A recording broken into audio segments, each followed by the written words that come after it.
building right here, Jingus, this building was built specifically for professional wrestling. This building was built for Nick Gulas many, many years ago, and the USWO is carrying on that tradition right here in 2006, and the USWO is looking real strong going into 2007. Absolutely. Looking real strong, just like in the ring, bad boy Kevin Dunn. Part of this 8-man tag team match, his partners are the Proud Rednecks, Jordan and Jason, and Tommy Capone. On the opposing side, in the ring, we have Mike Jablonski. His teammates are Jay Phoenix, the Saint, and the ring general Devon Day, with Quentin Charisma, if you could miss him, in their corner. Absolutely. You know, Mike Jablonski hadn't been fair too well, but right as you wrapped up, he cuts the man off and he snatches him in a side headlock. Jablonski trying to use that size advantage. Now, Kevin Dunn manages to throw him off, but he gets shoulder blocked down by the larger Mad. Jablonski up and over, comes back again. Well, he hadn't scouted that time. There was a nice hip toss and an arm drag as well. Jablonski having no luck right now. He tags out. Jay Phoenix on his way in. Big arm drag for Jay Phoenix, and this guy's on fire, Jingus. Jay Phoenix not faring any better than his tag team partner. Looks like these guys been working real hard for this show tonight, Jingus. Indeed, all these guys wanting to make a great impression here in the first match. A big double clothesline. Tommy Capone in the ring now. Tommy professionally a policeman, so you know he knows what it's like to be dangerous, and he's agile too. Look at that. Absolutely. Laying down the law on Jay Phoenix. Looks like he's going for the cover. This could be it, Jingus, right off the bat.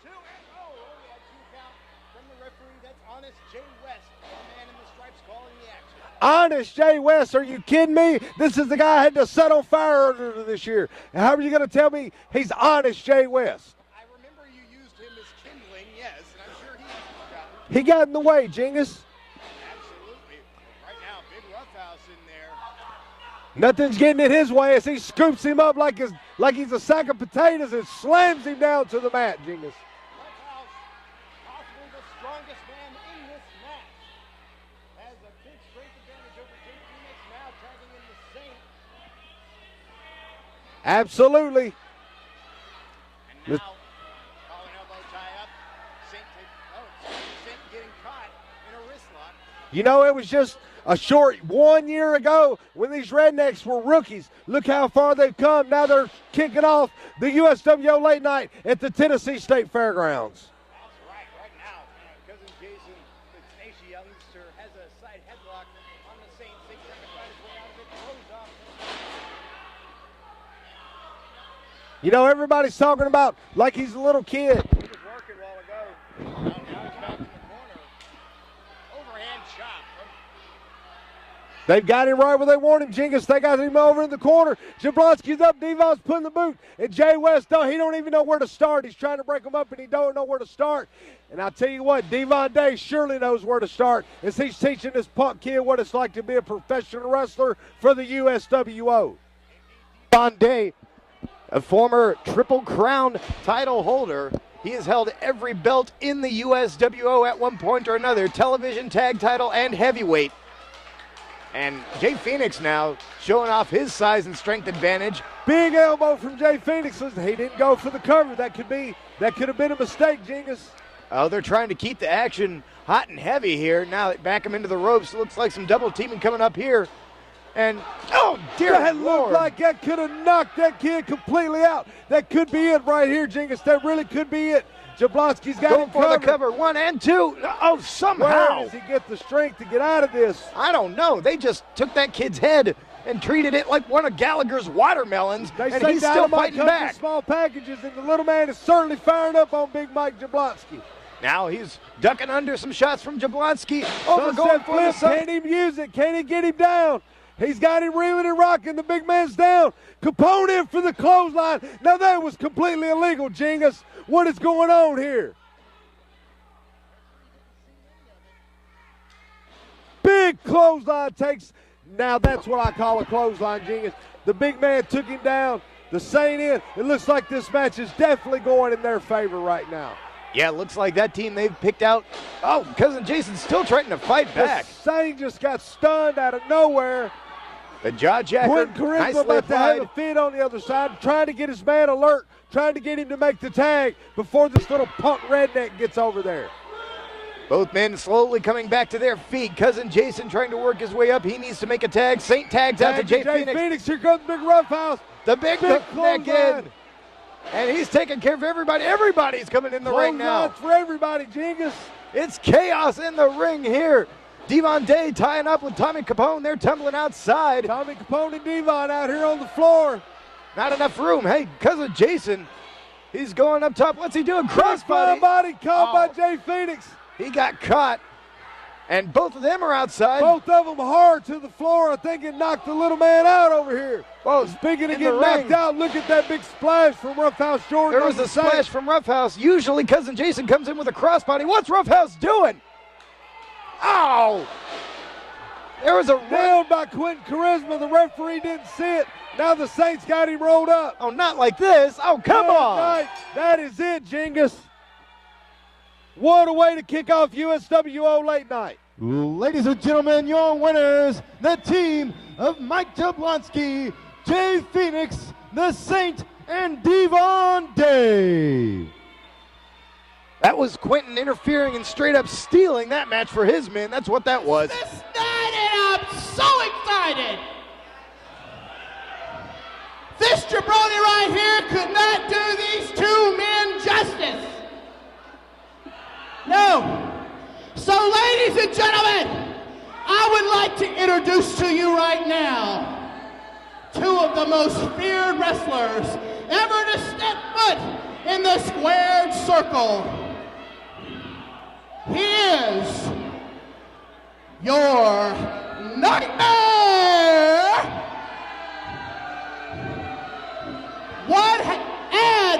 One half of the Devil's Disciple, and may I say, one of the greatest tag team partners I've ever had, Dante.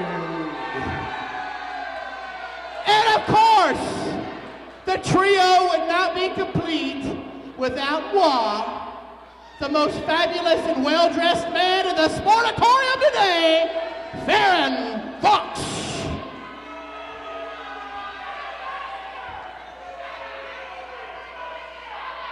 Nicely done, Farron. And their opponents to my left, the team of Ben Jordan and Steve Neely, the Wild Boys. Your referee is Kurt Perry.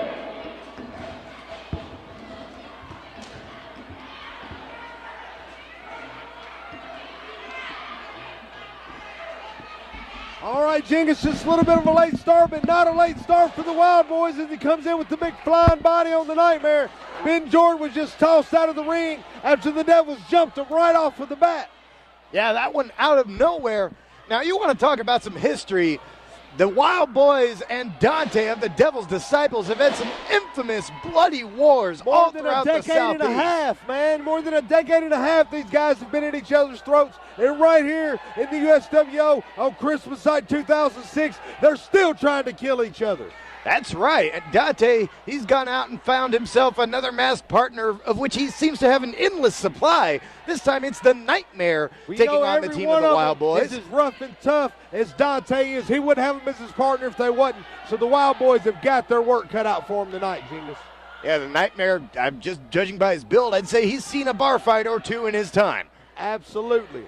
And of course, let's not forget, on the side of the Devils, perhaps an unlikely manager, but certainly an effective and very loud one. That's flamboyant Farron Fox back in town. Don't forget, educated and experienced addition to Dante. Yeah, you might not normally associate Farron Fox with the Devil's Disciple, but I tell you what, don't underestimate them when they're together. Now, a lot of wrestling knowledge, a lot of combined years. Farron himself over a decade as a pro wrestler. And of course, nobody's discounting the experience of the Wild Boys. Ben Jordan, I remember one time hearing him tell a story where he was at a WWF TV taping about a decade ago. He wrestled Kevin Nash, Bam Bam Bigelow, and King Mabel all in the same night. Absolutely. Any what man an excellent competitor. The Wild Boy, Ben Jordan. Big backdrop from Steve Neely on the Nightmare. Deep arm drag as he takes him in. You know, Ben Jordan, they're pulling the switch on him. These guys are synonymous for that. They know how to work the referee just as much as you see Dante doing it.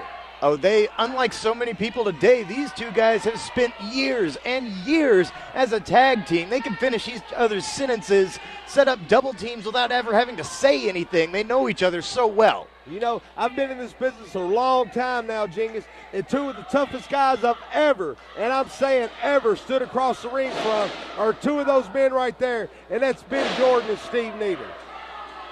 Right now, Nightmare, he's feeling that. Dante very frustrated, trying to get in there to interfere, but the Wild Boys using their timing well, keeping their ref from seeing what they're doing.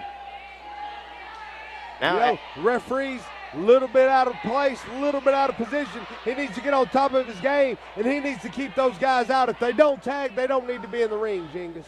That is true, but I don't think the Fairgrounds crowd are going to tell on them. Very popular here are both of the Wild Boys, of course. This is not their first dance here at the Fairgrounds. Well, you said a mouthful there, the Fairgrounds crowd.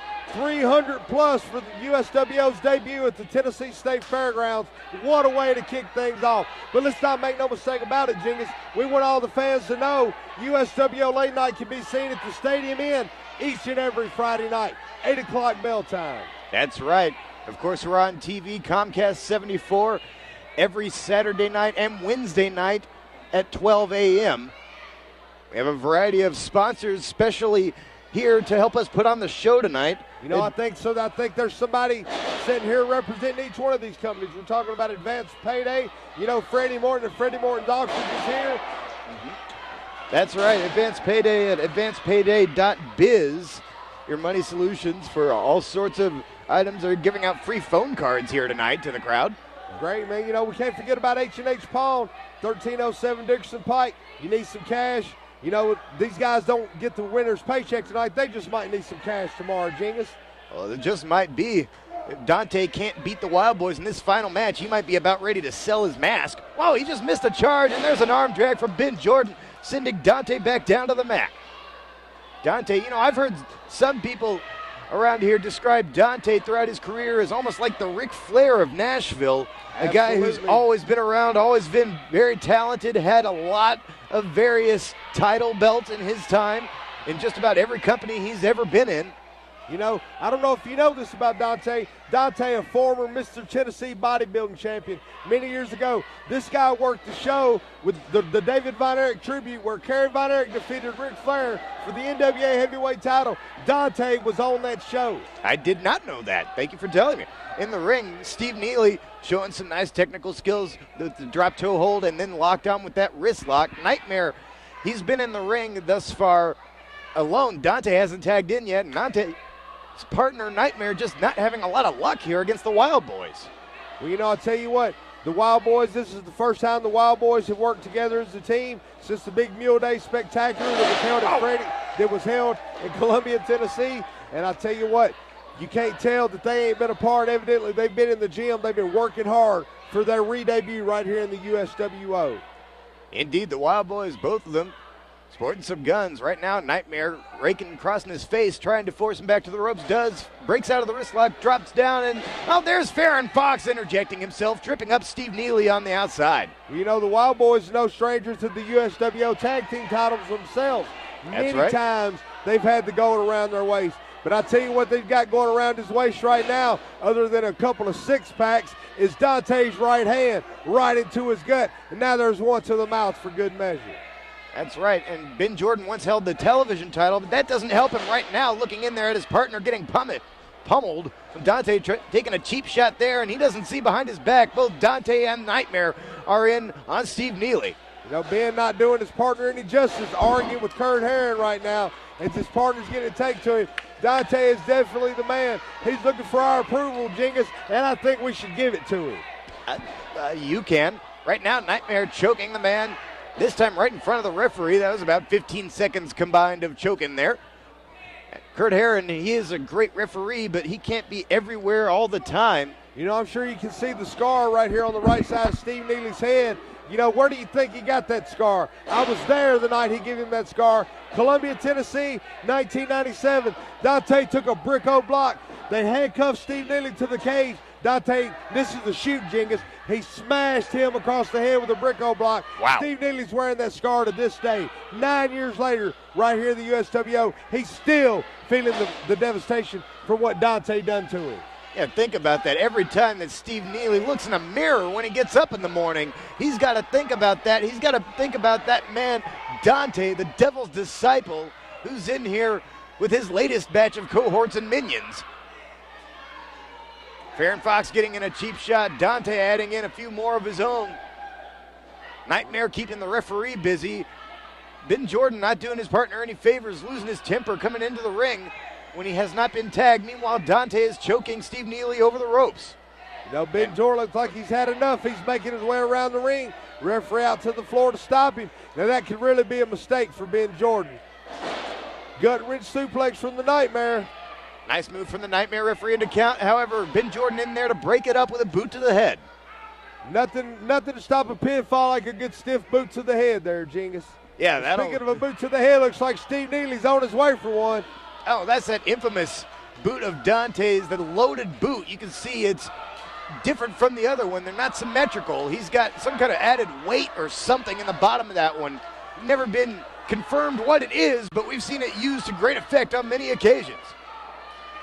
And referee out of position. He doesn't see the additional leverage being given to Dante by the Nightmare. That's right.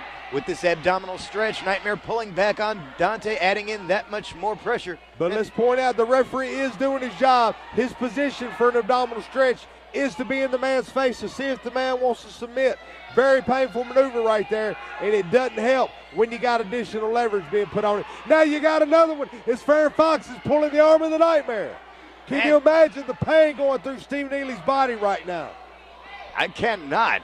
Steve Neely just being cranked in half as his opponents are on occasion forming a little human train here. They got him locked again all three ways. Steve could give it up. This could be it. Genghis referee around and catches him. He catches him, and this time Steve Neely reversed it with a hip toss, but the damage has been done. Dante quickly over there to make a tag into Presence Nightmare. of mind in that ring, nothing but experience right there. He knew exactly where he was. That's right. Now Nightmare stomping away on the head of Steve Neely. I don't think Steve Neely's going to know where he is here in a minute if he gets a few more of those boots to the head. I don't think so. Well, however, if Steve Neely loses his temper and grabs a chair, whoever he hits definitely won't know where they are. Scoop slam from the Nightmare on Neely. Follows it up with an elbow drop, keeping the pressure on the one member of the Wild Boys. Oh, that was close there. Oh, just two, and he kicked out. Farron Fox arguing a bit, and, well, it wouldn't be Farron if he wasn't kvetching about something. Well, you know, anybody in this profession takes some time off, you get a little bit of ring rust. But I haven't seen that tonight out of the Wild Boys. You know, they're not looking their best right now, but they are in the ring with some tough competition. But you can't take anything away from the Wild Boys. At the last minute, who knows what could happen, Genghis? Absolutely not. They're liable to pull one out of the hat like these sorry-ass Tennessee Titans all these fans at home like to watch. Hey, they're actually winning for once. Come on. Well, right now, Dante locking in the sleeper hold. Knowing that veteran maneuver, he's trying to take all the energy out of Steve Neely, cutting off the flow of oxygen to the brain, trying to put the man out unconscious. And now Nightmare leaning in. Looks like he's trying to push on the boot of Dante, add in a little bit of extra weight there as well. Steve Neely, he's moving a little bit, but not a whole lot. Wiggling his right arm, he's trying to hear some of these fans here. They're cheering for the Wild Boys like they have for years here at the Tennessee State Fairgrounds. Steve Neely trying to fight his way back up. Dante trying to shut him back down, leaning all his weight down onto the man's neck. Kurt Herron there in perfect position, trying to check if there's a submission, but Steve Neely fighting his way back to his feet. Oh, there's a tag made behind Dante's back. Steve Neely never saw it. Nightmare catches him from behind. Things are not looking good right now for Steve Neely. You know, I had a little bit of hope for him just a moment ago. I was thinking maybe he could mount some kind of offense and get out of this situation, but they're just beating the living tar out of him right here at the Tennessee State Fairgrounds.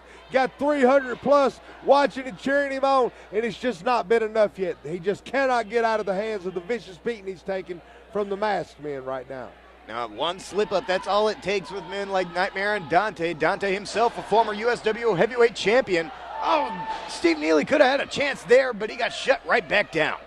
Shut down with a big knee drop. Now it looks like that tag could be it. Dante signaling him in. Looks like they're going to give him a double whip. They've got an idea. They got something cooking here. Double Irish whip, but hell, he jumped down, and a double clothesline takes down both of his opponents. The fans are calling for Steve to make the tag. Let's see if he can get to his partner, Ben Jordan, before the masked guys get a hold of him again. It looks like they got him, and he crossed through her legs. Goes underneath Dante, sidesteps Nightmare, and tag into Ben Jordan. Ben Jordan firing off those right hands. Look at those punches from the wild boy Ben Jordan on both of his masked opponents. Now scoop slam on Nightmare. Body slam from Ben Jordan. Let's see what they got. We'll see what they can pull out of the hat right now, Jingus. It's now or never. Right now, everybody firing away with fists in the ring. Ben Jordan, he has Nightmare, and hey, Farron's in the ring. He just got knocked out by Steve Neely. You know, what is Steve doing putting his hands on Farron Fox? He has no business touching him. Oh, that's a disqualification right there. That should have been a disqualification. He had no business whatsoever coming in and putting his hands. What? Farron has no business in the ring. And hey, what wait is a going minute. on here? That's TJ. It was Santa Claus, but no, it was really TJ. He clocks Nightmare, he clocks Dante, and he clocks Farron, one for old time from the Madison Mafia. What is Santa Claus doing in here? Trying to deliver right hands. It's Christmas night. Santa's job is supposed to be over, Jingus. Ladies and gentlemen, your winners by disqualification, the Wild Boys! I want to see some of these guys get beat up. And I tell you what, you got LT Falk in there, you got Chuck Taylor in there, and I don't even know who none of these other punks are, but I hope somebody gets beat up right here tonight. Well, we've got a wide variety of very exciting young talent in the ring. LT starting it off with Ryan Lute is his opponent. Hey, now wait a minute. I've beat that kid up before. I know Ryan Lute. I've beat the hell out of him before. Okay. And his tag partners are Hex Gage and Chuck Taylor. They're accompanied to ringside by Vinny Barzini. Now, I'll tell you what. Actually brought his drink out with him to ringside. That guy stirred up a lot of trouble just a few years ago in the USWO. And he's back for more. LT, however, with some nice moves, keeping Ryan Lute grounded here in the early match. LT, he's got some help himself. That's the Right Stuff PD Wright. And the young man in front of you to your left there, that's Ricochet. Ricochet, the only man in the world, to my knowledge, who does what is... Wow. What a double hip toss. I don't think I've ever seen anybody get thrown in the air as high on a hip toss as Ryan Lute just took right there.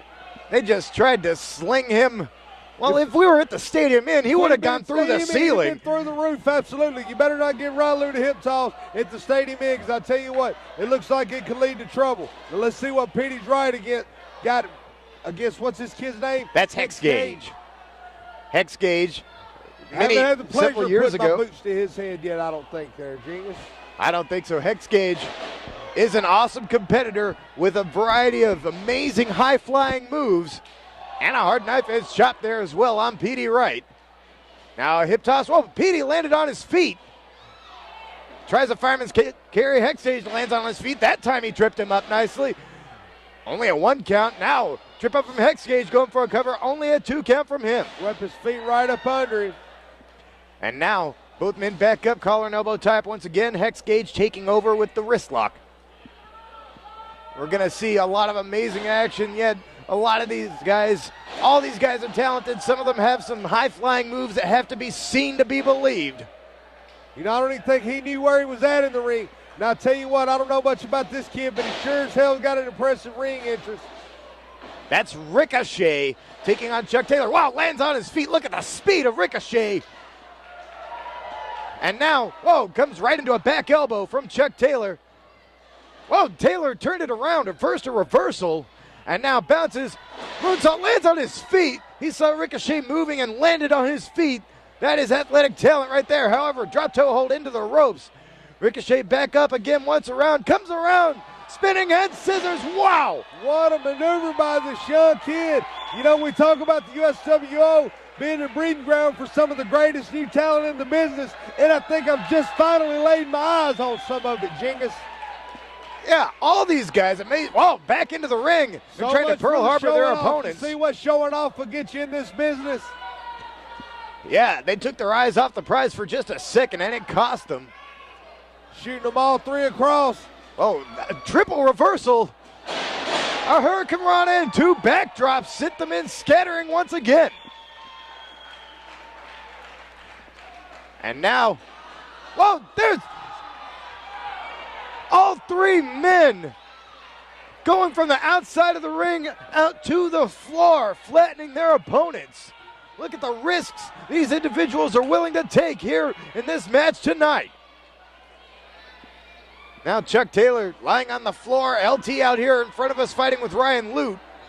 Hex Gage in the ring. Falk, everybody knows, son of a legend, son of Tony Falk, second generation wrestler. The man has got a lot of years ahead of him, but I tell you what, he's doing a damn good job with the time he's been in here. But Petey Wright just about got his head knocked off with that clothesline there. Yeah, just got about knocked out of his shoes. Hex Gage not letting him rest, picking him up, big standing holding him suplex, up for a minute, Petey's up. showing off the strength, and now Chuck Taylor shoves him down for an added assist.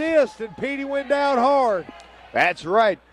And now Hex Gage picking the man back up. He has him in the corner. Petey is in the wrong part of town. They're taking turns chopping the kid. I love it, baby. Triple chops. Running clothesline from Ryan Lute. Petey staggering. Looks like he might be out on his feet. Another clothesline. Look at another devastating clothesline. I think that literally could have decapitated him right there. Petey Wright, he's got to be careful if he wants to avoid a trip to the hospital after this match. Now, Chuck Taylor, bit too late. Only Taylor trying to make the pin, but with only 1 foot. That was an arrogant, not efficient maneuver there. The crowd's definitely getting behind Petey right here. The crowd of 300 plus is coming up with the chant of "Go Petey, go!" But after a couple of clotheslines like he took, I just don't know if that's going to be enough.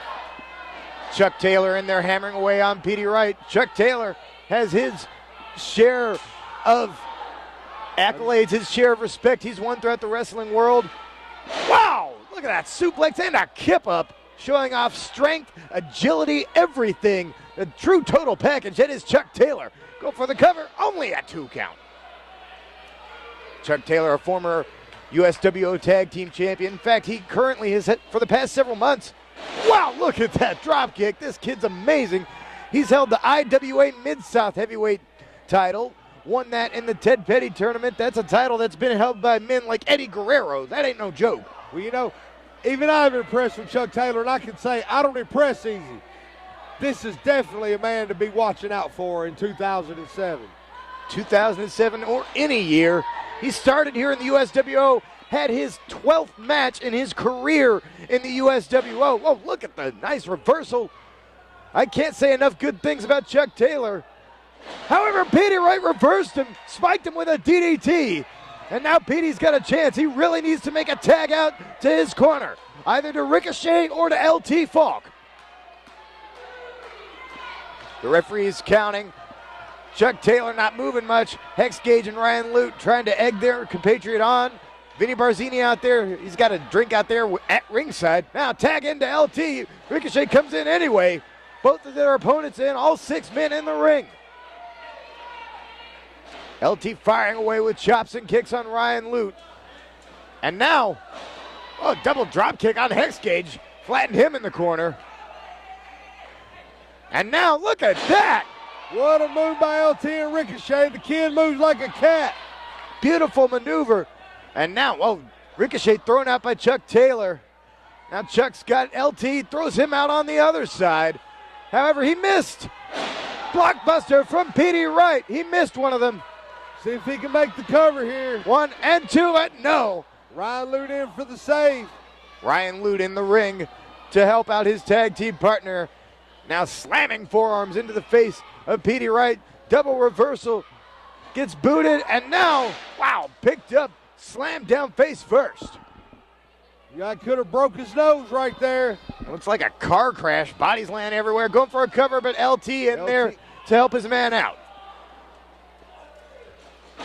Tamikaze from LT. That should be all right here. Oh, and Hex Cage in at just the last second. That would have been a 3 count if Hex Cage hadn't saved his partner. You know, it looks like it's turned from a tag team match to every man for himself as LT gets dropped across the knee of Hex Cage.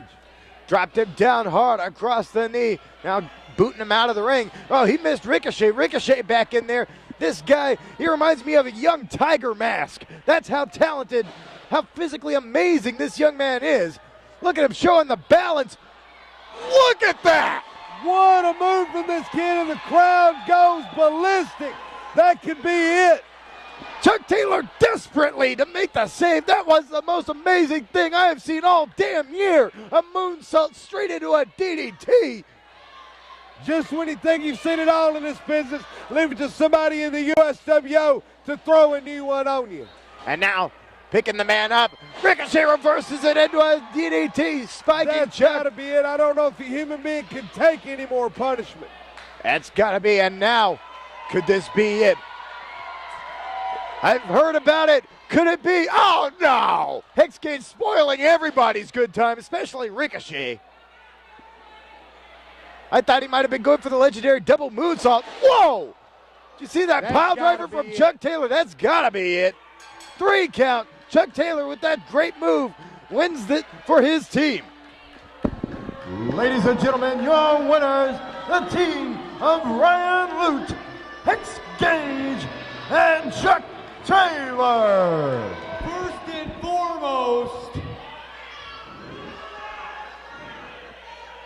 everybody knows you can't have a wrestling show without a Shawn Schultz promo.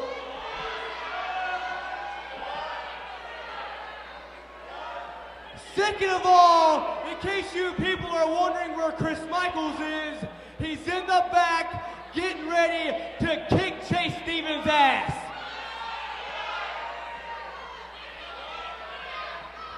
And now, to you, Mr. Tennessee legend. Apparently, about 60 years ago, you were something big here in Nashville.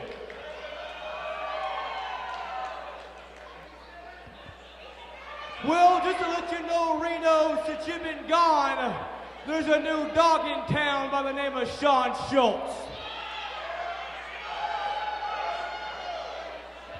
And nobody, and I mean nobody, walks into Nashville and tries to get Shawn's glory. Shit it. So being in the Christmas spirit that I am, and being the great guy that all these rednecks know that I am gonna give you a Christmas present, Reno. Because I don't want Christmas 2006 to be the day that your kids go back and look is the Christmas that Daddy died. So I'm gonna turn my back. We're halfway I'm gonna through, count man. to 5 and give you the chance to get out of the ring, go in the back, get your bags, get in your car, and go home and enjoy the rest of your Christmas holiday, just like the has-been that you are.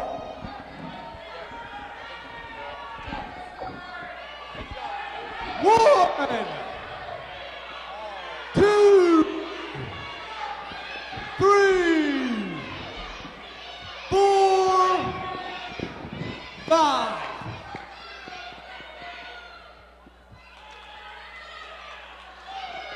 That's cool, Reno. I guess it's your... And we're off and running USWO Late Night, the Tennessee State Fairgrounds, and the return of West Nashville's proudest son, Reno Riggins, and he's returning against Shawn Schultz. That's right, Shawn Schultz been doing a lot of talking recently, running his mouth a whole lot, talking about making jokes about Reno's age, about anything he could think of, claiming he was going to destroy the legend. That's not what I see happening right now. Absolutely not. Reno Riggins looking in as good a shape as I've ever seen in his entire life, and it looks like the 300 plus at the Tennessee State Fairgrounds agree. Indeed, Reno in great shape. He's got some pythons on him. Sean Schultz, certainly no slouch when it comes to the gym himself, but I think Reno might have him outpowered here, and he certainly has the experience advantage. Reno been everywhere, wrestled everybody. Well, you know, week after week, Sean Schultz, like you said, he's been downplaying Reno Riggins. I don't think Sean knew what he was getting himself into, but right now the reality has set in. Sean Schultz is on the floor. Reno Riggins is in the ring doing what he does, and I don't know if Sean Schultz is going to be able to back all those words up right now that it's time to do it. Yeah, the time for talking has ended. The time for action has begun. Sean Schultz insisting that Reno be backed up all the way back before he gets into the ring. Schultz, he never stops running that mouth. He's very proud of himself, his wrestling abilities, his running buddies, his ring gear, anything he can brag about, Sean Schultz will. Well, you know, the time for bragging is over with. The bell is rang. He's standing toe-to-toe with Reno Riggins, and it's time to get it on, baby. Reno, of course, one half of the legendary tag team, the Tennessee Vols, with Stephen Dunn. Oh, cheap shot and a receipt from Reno. Sends Sean Schultz. Good. Reno backed him up. Sean Schultz backing Reno up to the turnbuckles. Give him a couple of right hands. Reno waylaid him with one, and Sean's retreating. You know, I actually had a part of a hand in setting this match up. You might have noticed at the Stadium Inn every week, Sean Schultz comes out there and he's shoving me and he's slapping me and he's generally abusing me, and I can't fight back against a guy like that. But Reno, he used to be my color commentator here back before you were around, Hot Rod, and I got a call into him. We set this match up real nice, so Sean Schultz, for once, has to try and bother an announcer who can back up everything he says with that right hand. Now side headlock. Reno Riggins has been in this business a very, very long time. He's been all over the world. He's been in the ring, and he's got wins over some of the best the business has to offer. And I just don't know if Sean Schultz knows exactly what he's gotten himself into. Whoa. As Reno gives him a big drop toe hold, you can tell by the look on Sean Schultz's face, he definitely was not expecting that. He wasn't expecting that. I don't think he was expecting Reno to move so quickly. Reno not showing an ounce of rust after his long time off from the ring. Absolutely not. Like I said just a moment ago, Reno Riggins looking as good now as I've ever seen him in my entire life. The physical conditioning on this guy, the agility, the determination, the drive, the wrestling ability, the guy's got it all. And Sean Schultz kicked out after a long two and rolls out to the outside, making his own timeout here, as it were. You know, it looks like Sean's going to try and fare himself a little bit better against one of the fans. I think he's done tangling with Reno Riggins. Yeah, well, if he picked any fan in here at random, he would almost have a certainly better chance of beating that person up than Reno Riggins, I can tell you that much. Reno's tired of waiting on him. He's trying to go after him. Kurt Harris stopping him, trying to give the man a fair count. Reno, I respect you, brother, but in all fairness, the guy's got a 10 count to get back into the ring. Does have a 10 count. Reno letting the temper get the best of him a little bit. Sean Schultz trying to play those mind games. Absolutely. You know, Sean Schultz used to being able to manipulate his opponents. Reno Riggins has forgotten more about professional wrestling than this guy has learned yet. And those kind of tactics are just simply not going to work on a man the caliber of Reno Riggins. Now Reno, he's calling to see just how strong Schultz really is, to see if those muscles are for show or for action. Reno wants a Greco-Roman knuckle lock and a test of strength here. You know, never taking nothing away from Sean Schultz. The guy's in excellent physical condition himself, but standing toe-to-toe, it just doesn't look like he's going to be much of a match for West Nashville's proudest son, Reno Riggins. That's right, Reno, he's got the size advantage. He's larger than Schultz. Schultz in better cardiovascular conditioning.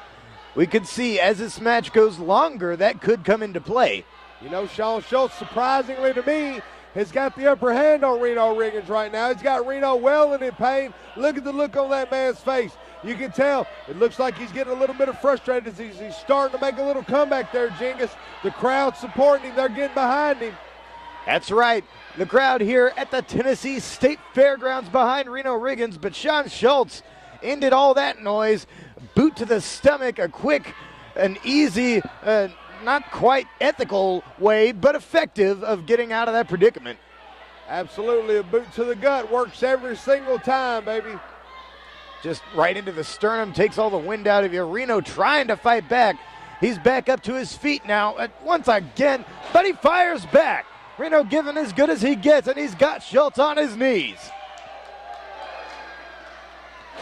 And now stopping both hands of Sean Schultz. Adding insult to injury, sending Sean Schultz belling to the outside of the ring and possibly even down the aisle and out of this building. Oh, Schultz, if he was expecting any sympathy from the fans, he is sorely mistaken. These people hate him. They want no part of him except maybe his head. If he's looking for sympathy, he's definitely in the wrong place. I'll have to agree with you there, Genghis. Now Reno waiting on Schultz to come back in. Schultz taking an awfully long 10 count outside. You know, the first time out, I think he was trying to play mind games. We already said that wasn't going to work. This time he's out there because I don't think he really wants to get back in that ring this time. Oh, Schultz looking like he's trying to psych himself up. He's hiking up his trunks. He's walking in that bodybuilder pose. He's stepping tall. He's trying to get his confidence back about him. I can honestly say I've never seen a man so proud of himself as Sean Schultz. That is very true. Reno lets him get back in the ring, and Schultz, after about half an hour of adjusting, is finally back in there. And still talking with the fans. He just never shuts up, ever. Collar and elbow type again. Let's see what they can do with it, Genghis. Reno Riggins got his arm cranked up tight. Reno applying the nice wrist lock, however, rolling through. Schultz reverses it into one of his own, takes it around into the hammerlock. Well, there's a possibility here. There's one of two things. Either Reno Riggins is playing games with this kid, or possibly Reno Riggins has underestimated Sean Schultz. It could be. Schultz, former television champion, an athletic marvel. Absolutely cannot take anything away from his wrestling ability either there. But at some point or another, he has to wrestle as well as he thinks he can, as well as he says he can, and his mouth writes an awfully big check. I'll tell you what, right now is go time, baby, because Sean Schultz is in there with the measuring stick. If he wants to prove himself, he's in there with the caliber of competition that he needs to be. He comes out with the win here tonight, then he can say he has beaten somebody. Shoulder tackle, took down Reno, and now grabbing the hair. Schultz, as fond of dirty tricks as anyone else I've seen, grabbing the hair of the veteran Reno Riggins and just pulling him down. Now, Reno Riggins has been trying desperately to swap hold for hold. He's maintained his patience, but Sean Schultz has lost his. He jerks Reno down by the hair, and now he's going for the throat. I do not think Reno Riggins expected this. He expected a good, clean wrestling match, and that's not what it looks like he's getting right now. If he expected it, then he was expecting wrong. He wasn't going to get that out of Sean Schultz. Schultz with those closed fists on the prone Reno Riggins. Reno on his knees. You can't really fight back from that position. Sean Schultz going right to the forehead with those right hands. He might be trying to bust him open there. You never know. Reno Riggins got a lot of scar tissue, many, many bloody battles in this business over the years, and Sean Schultz is trying to rip some of those scars back open. Doing that and more, and choking the man over the rope. Referee Kurt Herron having a whale of a time trying to get Sean Schultz to abide by the rules. Never an easy thing to do. That's right, we got TNA USWO referee Kurt Herron. I can honestly say one of the best in the business as Reno comes in with a second right hand and a third one, a fourth one, and the crowd is loving it. He's unloading on him as he whips him across. Oh, that time took a little too much time. Right there with the boot, and he stopped Reno Riggins right in his tracks. Sean Schultz with a desperate move, but boy was it effective. He put that boot right in the mouth of Reno Riggins. Reno went down hard, and now Schultz threatening the crowd, moving like he was going to jump on them, but they're 20 feet away. What does he think he's doing? Besides, there's 300 people here. They'd tear him limb from limb. Absolutely. I'll tell you what the biggest mistake Sean Schultz has made so far in this matchup, other than underestimating Reno Riggins, he hasn't gone for a cover yet, Genghis. That's very true. I hadn't noticed that. Schultz hasn't even once tried to cover Reno Riggins. It seems like he's been more concerned with trying to humiliate the man than with actually defeating him within the rules of a wrestling match. You know, I've been in the ring many, many times with Reno Riggins, and that's one thing that you absolutely cannot do is get cocky and underestimate his ability to make a comeback, his ability to out-wrestle you, and quite frankly, just to beat you up. Ooh, that was close. Wow, how close was that? Sorry to cut you off, Hot Rod, but Reno just kicking out at about 2.9 there. Just barely made it out before the referee's hand made the 3. Now Sean Schultz, he knows, like I said earlier, he's got the cardiovascular advantage. He's the younger guy. He has more energy. He's trying to wear on Reno. He's trying to stretch this thing out and take away the energy of Reno Riggins with this sleeper hold. Well, absolutely. You know, if you can't breathe, you can't fight. If you can't fight, you can't win. And that's what Sean's trying to do. But Reno's moving around. The crowd's getting behind him. Reno's coming to his feet. And Sean, I don't know where his game plan's going from here, baby. And now Sean Schultz, here's his game plan right to the eyes. Pretty effective game plan, if I do say so myself. When all else fails, poke him in the eye, rip him across the mouth. Well, that was always your strategy in wrestling matches, and yeah, it was pretty effective.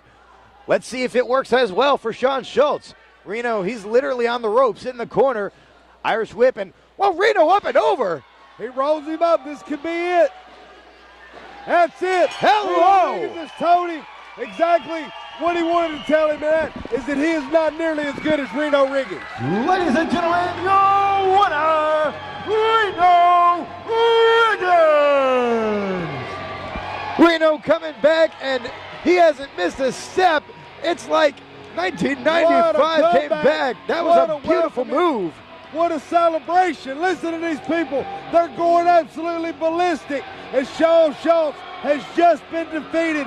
Stopped right in his words, stopped right in his tracks by Reno. Back to action here on Christmas night at the fairgrounds. We have a match from ATL.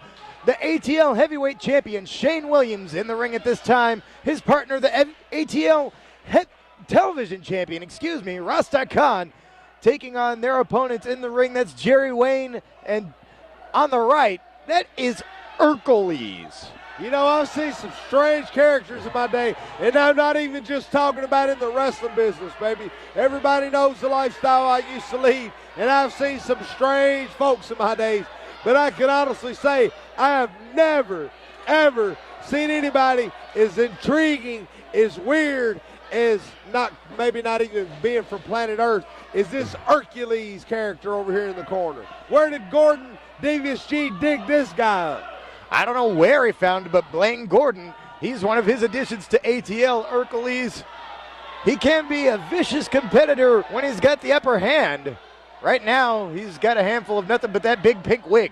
Is that his initials shaved into his body hair? Yeah, that is. So that's an E. My eyes ain't deceiving me. That's dedication right there. It's not the prescription medication, right? It's really, you really see it. It's really there. Folks at home, this weirdo has really got an E on his chest. It is shaved into his body hair. I don't mean to take away from this match, but I'm just absolutely stunned. I've never in my life. What kind of freak show has the USWO contracted here? Well, we've got some pretty amazing hair in this match between Hercules and, of course, Rasta Khan, sporting the dreadlocks as always. And now, hey, look at that, Jerry Wayne, a veteran of the Southern Circuit. Wow, he just clocked his own partner, doing him no favors. Shane Williams, the fighting ATL champion, doing pretty well thus far in this match. You know, he's already wearing the red and white. All Rasta Khan and his partner need to do is beat him black and blue. Yeah, it will be a patriotic Christmas here. Absolutely, patriotic. And now, full Nelson, let's see if he can hold him this time. No, once again, Shane Williams got out of the way. Back to the headlock. I wouldn't trust Hercules to catch a fully inflated beach ball. You know, I think I'd be afraid to even lock up with this guy out here. I hate to take away from the action in the ring as he goes back to the headlock. But this guy... Yeah, I mean, at least a regular opponent could just beat on you. Hot Rod Biggs. Who knows what to do? I am absolutely speechless. And I have never seen Hot Rod Biggs speechless before. That's the people we've got. That's a shoot, baby. I am absolutely speechless. Crazy and colorful. Takeover. You know, ATL being represented right here. You can catch ATL each and every Saturday night at the stadium in 8 o'clock bell time as well. USWO at the stadium in USWO late night each and every Friday Whoa! night. What a backdrop. You know, I don't know if this guy's obviously not from space, but they tried to send him back there.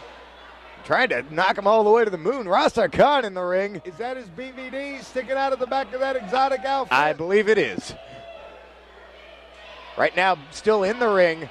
Shane Williams gets thrown off. Jumps over Jerry Wayne. Jerry Wayne trying for a hip toss. Gets blocked, and there's one from Shane hip Williams. Toss on the ATL champion, and he's out to the floor. Let's see what Devious She can concoct, what kind of strategy he can get for these guys. They've got to do something to get on top. If you can win it on looks alone, the match would already be over, but obviously they've got to do something. Now they're calling for a timeout. Gordon, he keeps plugging away. It seems like every year he shows up with another collection of various motley crew of wrestlers with a new name, trying to take over the USWO or ATL or wherever he's at. It never quite seems to happen. You know, do you think he gets his chest waxed that way, or do you think he just spends a long, long time in the bathroom with a razor? I'd rather not even put that much thought into it, truthfully. Do you think Devious G shaved that for him? I don't know. That is possible. I've heard rumors.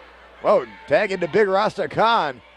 Khan by far the largest, strongest man in this match. You know, I wonder what he would charge to shave ATL across his back.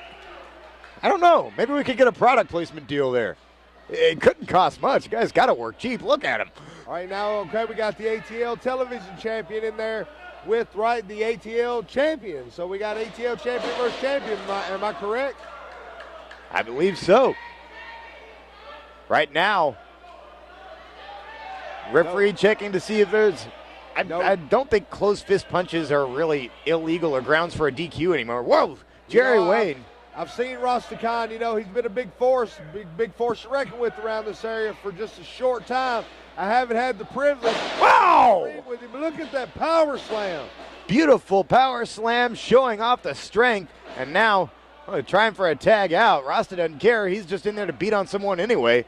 Now in comes Hercules, and he doesn't look too enthused to get in there with a teed up Rasta Khan. I don't blame him. Khan takes him up. Holding him up there. And, oh, excuse me, I've just been informed. I'm sorry, Jerry Wayne is not the ATL champion. That's Shane Williams. Apologize for that error.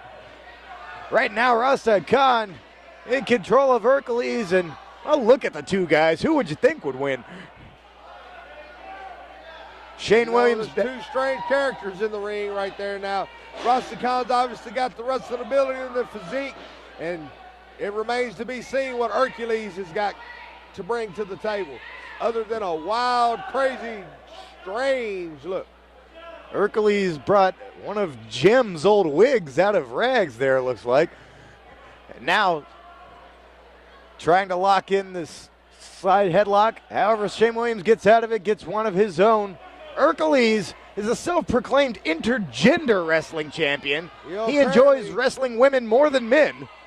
Yeah, I couldn't help but notice the pink belt that he brought to the ring with him. Yeah, I think Just like I can't help but notice the pom-pom material protruding from his tights. Well, while that was distracting you, Jerry Wayne, he pulled Shane Williams over the top rope to the floor and now just rammed him into the ring.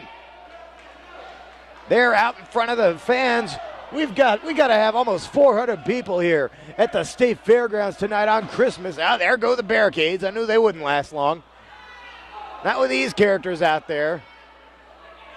And now, referee Boogie having his hands full trying to keep Rasta Khan back. You know, Rasta Khan going in trying to do his partner a favor and ended up doing him more harm than good. We see that a lot. Double stomp from Hercules. Only had two, not enough to put away Shane Williams. Shane Williams, he's not as physically imposing as his tag team partner, but he's a fighting champion. He's a tough son of a gun. He can take a licking and keep on ticking. Hercules, with some offensive maneuvers, believe it or not, pounding away on Shane Williams.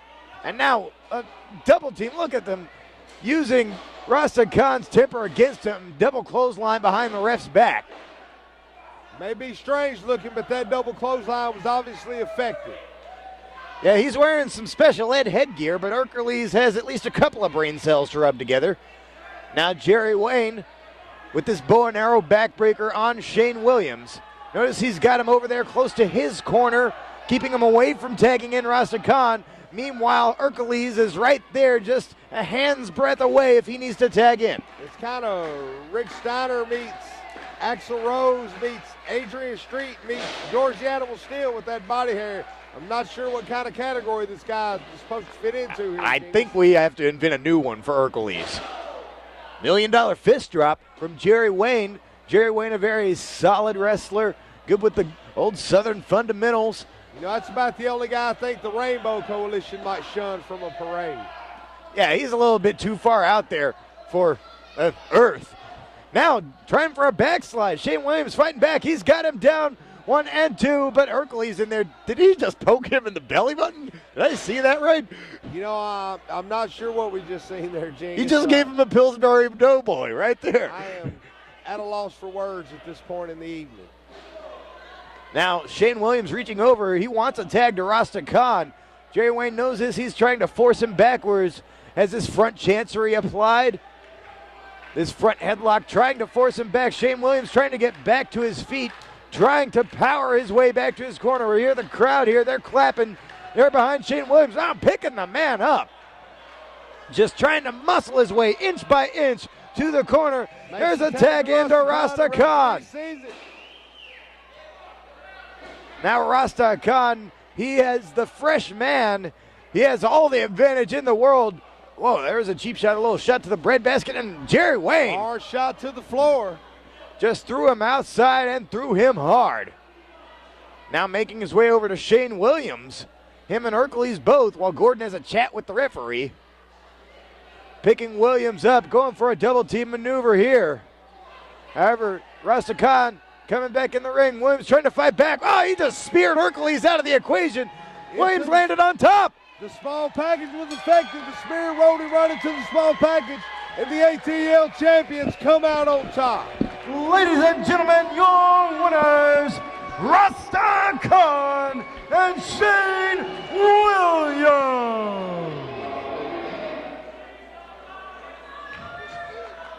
And all of your Christmas wishes have come true, for your goddess has returned. And even though I've been very, very naughty this year, of course I got everything I wanted for Christmas this morning, over and over and over again. But don't you worry, baby, because I have rested up and I am waiting for you right out back after the show. Okay, Charles? Just one more time like we used to, baby. And speaking of like we used to, tonight, for the very last time in this ring, Booty Call and the goddess Athena. Because after this match right here, it is all over and you are never gonna see us again. So, men, get your fill, and women, take some lessons. Because right now, we're gonna go ahead and get this little mystery team out here so we can go ahead and finish him off and head on home.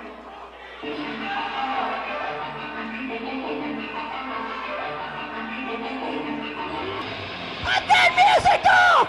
Cut it off! Oh my God, it is Rick Santel! Rick Santel?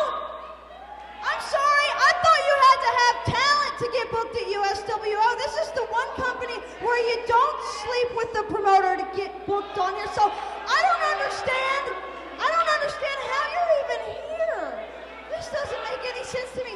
I tell you what, oh my, you know what? I just remembered, little Rick, didn't you hurt your shoulder at TNA? I think you were stacking some chairs and something. Is that how you did? You hurt your shoulder, and that's why we haven't seen you in a while, right? This is gonna be fun. It's the right shoulder, guys. So why don't you get your partner out here right now?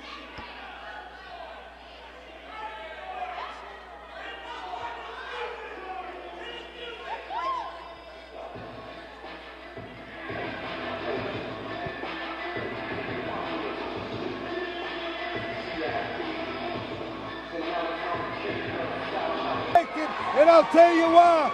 Because coming up behind Hot Chocolate, Corey Williams is in the house, baby.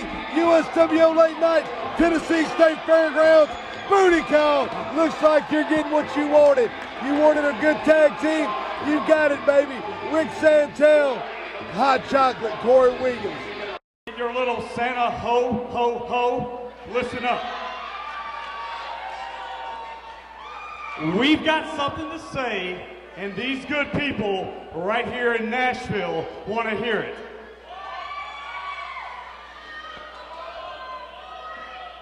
Listen up close. What we want you to do is we want you to come on up in the ring. Don't walk, run. You step in the Rick, no. You step in the Corey Williams and Rick Santel's playground. When Ricky Bell hits the 3 and both of you are lying on your backs with those retarded ass looks on your face staring back at us, you two will have just become the next contestants on Who Wants to Get Their Ass Whipped by Corey Williams, and oh my God, it's Rick Santel! And they're off and running. You know, Jenkins ain't even made his way back from the ring yet, and the guys are swamping fists. What a way to start off here. Jenkins double reverse by Booty Call. Double backdrop up and over by Rick Santel and Corey Williams, and the Goddess Athena's on her way around to check on these guys. I hate it when they do that. And we got a lot of returns, a lot of special things tonight for one night only. The tag team of Booty Call reuniting with Athena. These guys, multiple-time USWO tag team champions. Tag team champions in every promotion they've ever been a tag team together in. And they've got a heck of a lineup here taking on Rick Santel and Hot Chocolate Corey Williams, who trained one Dan Morrow, the guy he just knocked out on the floor out in front of us. In the ring, Santel has Brian Turner. Turner goes to the eyes. And a punch on Rick Santel. This was a surprise team. Booty Call did not know who they were facing. Oh, there's a suplex. Folded up Turner. What, Jenkins, I've had both the pleasure and the displeasure of being in the ring with all 4 of these guys, including, it's no secret, you know, the Goddess Athena started out many, many years ago at the side of Hot Rod Biggs. She's been all over this organization. She's been all over many organizations. She found a great tag team in Booty Call, and I'm glad to see that they chose the USWO to try and leave their stamp on the wrestling business. But I tell you what, they've got a big problem, actually 2 big problems, and that's Rick Santel and Hot Chocolate Corey Williams. Hot Chocolate Corey Williams applying the arm bar, has Morrow down on the mat. Morrow a little different than we last saw him. Cut off the hair, and, well, it looks like Morrow's been living pretty well. Right now, Rick Santel, and no tag there. He just stomped him and replaced Corey right there. Referee Ricky Bell in there, one of the best in the biz, calling the action. You know, absolutely, you can't take nothing away from Ricky Bell. I'll tell you what, a lot of the mind games that Booty Call and the Goddess Athena are used to playing, they just might not be able to pull them off with somebody, a referee the caliber of Ricky Bell in the ring. That's very true. Could be one thing working against him. Well, Morrow misses a charge right into the arm drag from Santel.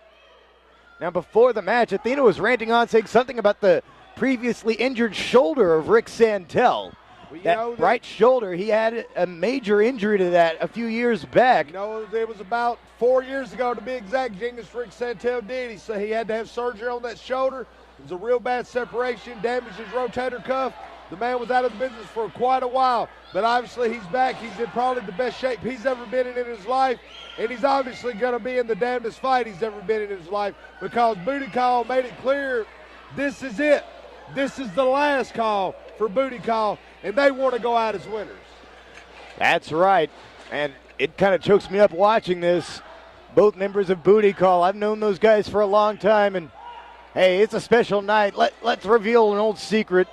I'm Herman Crane. Yeah, Genghis was Herman Crane in Columbia. I've never admitted it before. Wow, DDT and that from Turner. Do it already, man. That could do it already. This could be Booty Call's it. This could be their stamp on the business, baby. What a way to go out with a devastating DDT. But Corey Williams in there to pull him off. What I was saying was what I was down there, I managed this tag team. I know these guys so well.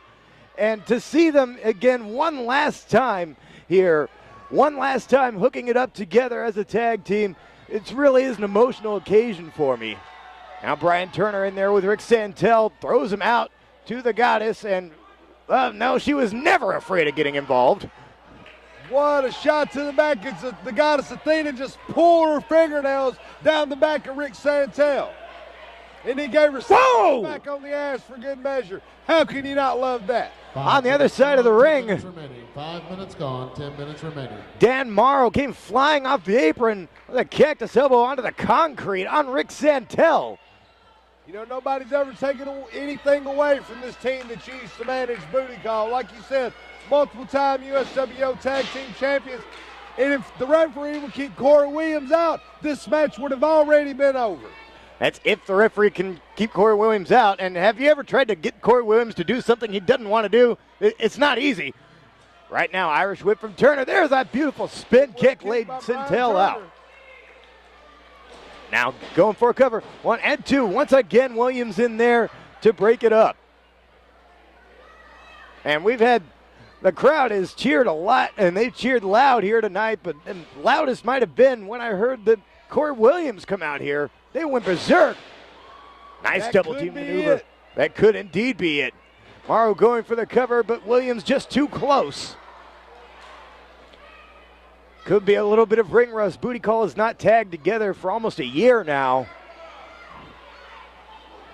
However, I don't think Williams... I've been trying to tell him, you know, I don't know if you picked that up, Jingus. Corey Williams just said, hey, Hot Rod, why's the referee bothering me?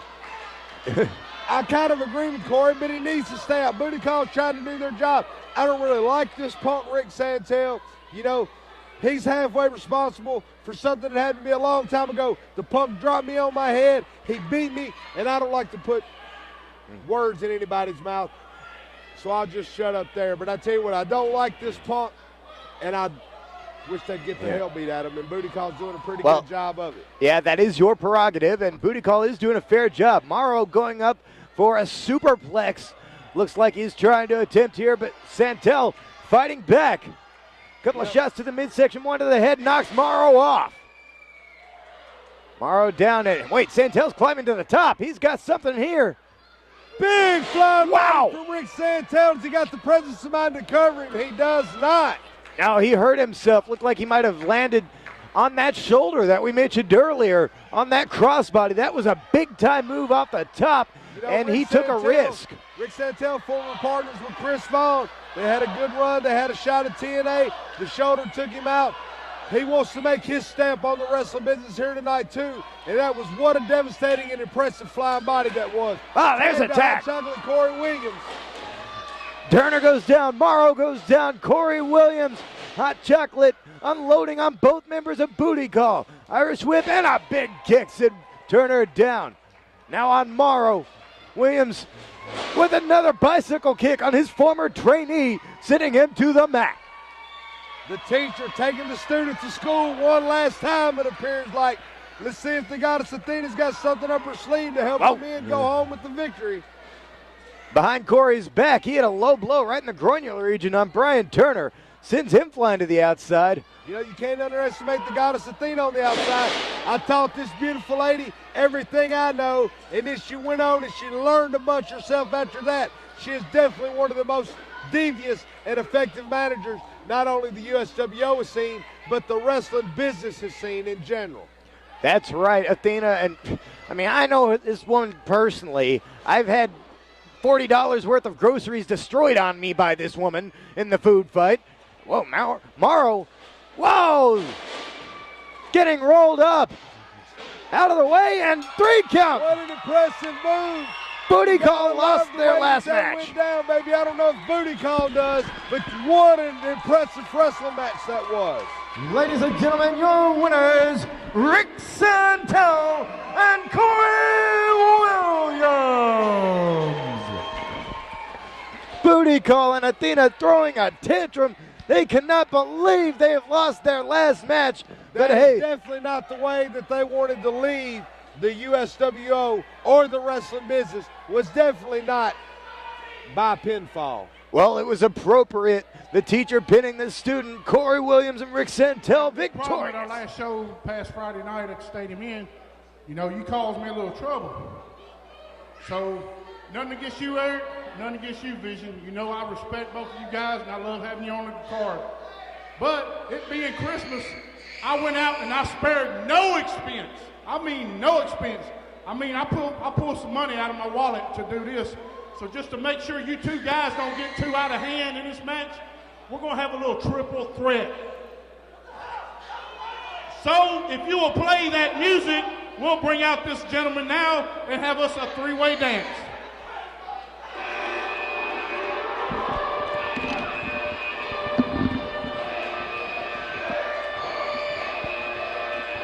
You know, Big Pro making the announcement. This match is now a three-way dance. Oh my God, Jerry Lynn in the Tennessee State Fairgrounds. And this crowd, as well as AM Vision, is going ballistic. Eric Andrews not even sure what to think about Jerry Lynn being added to this three-way dance. Ladies and gentlemen, USWO Late Night, you never, ever know what or who you're going to see in the USWO. Ladies and gentlemen, the following match is a triple threat match. It is set for one fall, and it is for the television championship. Introducing the first challenger to my right, he's a former TV champion, Eric the Dragon Andrews. The second challenger to my left, he needs no introduction, Jerry Lynn.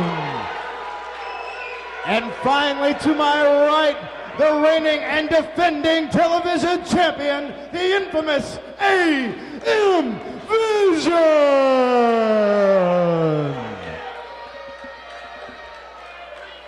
Your referee is Anthony Cervantes.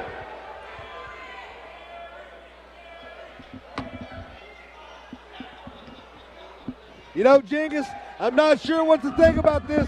The big man come out, said that this is now going to be a three-way dance. And of all people, Jerry Lynn right here in the USWO. I know, I can't believe it. You know, I've gone on record several times saying the best match I have ever called as a commentator was 3 years ago back at Mule Days. That man, Jerry Lynn, taking on Chris Michaels. That was amazing. If this is 1/10 of what that match was like, then these people here are in for a real treat.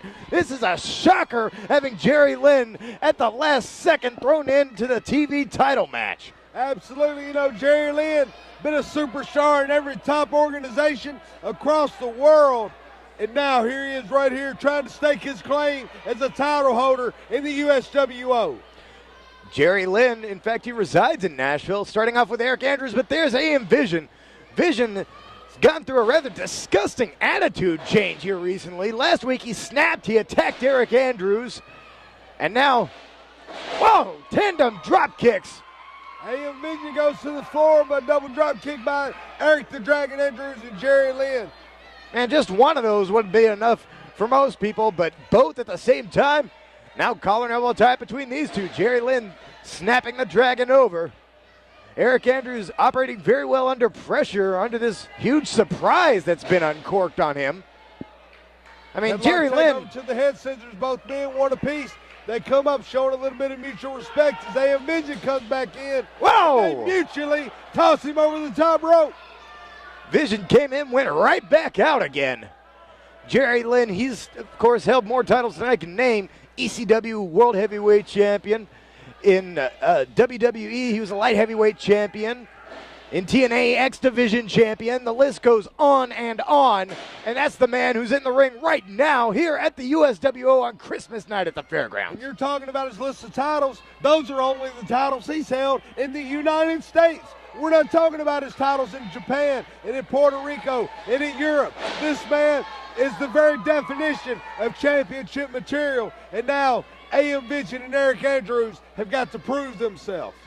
Indeed, AM Vision and Andrews. Oh, Vision Double still. drop toe hold. AM Vision is just not having a good night. He can't get anybody on his side, and I think maybe his attitude had a little bit to do with that. Oh, Jerry elbow Lynn drop. outsmarting the Dragon. The Dragon outsmarting Jerry Lynn. They're taking turns, dodging elbow drops, and AM Vision is the one paying the price. That's right. Vision feeling like he must be the third guy in the game of keep away here. You know, both men wanting to walk out with the title. You know, Jerry Lynn goes for the cover. Eric Andrews trying to break it. Eric Andrews goes for the cover. Jerry Lynn wants to break it. And AM Vision, he's just probably seeing birds fly around his head at this point, Jingus. Vision, he's a tough competitor, but recently he's just let the pressure get to him. He's snapped. He's just not in the right headspace. Dropped down by Jerry Lynn. Oh. AM Vision pulled the rope down just enough to catch Eric Andrews under the arm, catch him in the ribs, and now he caught him with the forearm smash right across the face. Well, Jerry Lynn tried for a basement drop kick. Instead, got AM Vision on the offense. Now, throwing Jerry Lynn back in the ring. I can't believe that. Jerry Lynn competing for the USWO TV title. Go for a cover. Only a one count Only there. One count. Hey, it's going to take a whole lot more than a couple of stiff shots to defeat somebody the caliber of Jerry Lynn. And AM Vision, can you imagine the stress this has put him under? He was already had a hard enough time when he was matched up against Eric Andrews, the one guy who Vision might think is better than him. Eric does have a pretty impressive win-loss record against AM Vision. They've had some classic matches. Absolutely, you know, like you said, he had enough to worry about with Eric the Dragon Andrews. It may have been a sign of good luck. That may have been the Christmas present for AM Vision and Eric Andrews to not know who their opponent was going to be. It might have been. And now, catching Jerry Lynn in the midsection, AM Vision pulls the hair on Jerry Lynn, drags him down, going for a cover, 1 and 2, only a 2 count. Jerry Lynn, such an experienced veteran. Wow, and Eric Andrews gets kicked back to the outside. Andrews already feeling the effects of this match. These gentlemen all wrestling at 110% here tonight. That's right, no injuries. The better man is going to leave the ring tonight, the USWO TV champion. No ifs, ands, buts, or excuses about it, Jingus. That's right. AM Vision now. Recently, he's turned his back on the fans, not caring what they think about. He brought his exercise bar, that boomstick of his, out here with him. No, He bent it, killed it over the ring. Fans to chant Nashville sucks, and it just ain't working. These people know what they want in wrestling, and I don't think AM Vision is quite what they're looking for here in Nashville, Tennessee. But let's see if it's what the USWO television title. What an impressive double sunset flip. Both that men kick went through, out. I don't even know who the victor would have been, Jingus. I'm not sure either. That was a sunset flip, caused a German suplex from Jerry Lynn onto AM Vision, who caught the worst of that move. AM Vision seems to be getting the worst of all these triple team moves here. I wonder if there's been some kind of conspiracy. Just maybe, Eric Andrews knew that Jerry Lynn was coming. What are the odds of that, Jingus? I don't think he did. I just think it didn't take Jerry Lynn didn't take him very long to figure out who the nicer guy here was. The guy who he'd rather help out more. Now leapfrog into it.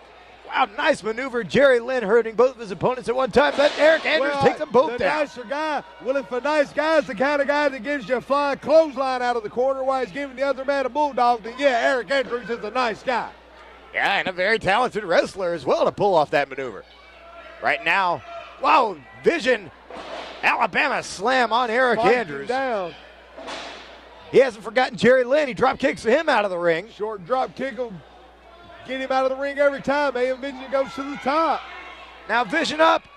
There's a Big beautiful. elbow drop, and that can be it right here. Oh, that was a mistake right there. Absolutely, Big mistake. I have to agree with you. Big mistake. You know, AM Vision, I think he's thinking a little bit more about the anger, the animosity between he and Eric Andrews, and I think he's forgotten for 1 second that Jerry Lynn is on the outside and that he could have won that belt and walked on to the back. A little bit of cockiness right there for That's AM right. Vision. The adrenaline going to his head. He hasn't completely forgotten about Lynn. He just knocked him off the ring apron again. However, he's focusing the majority of his attacks on Eric Andrews, just trying to keep Jerry Lynn out of the ring.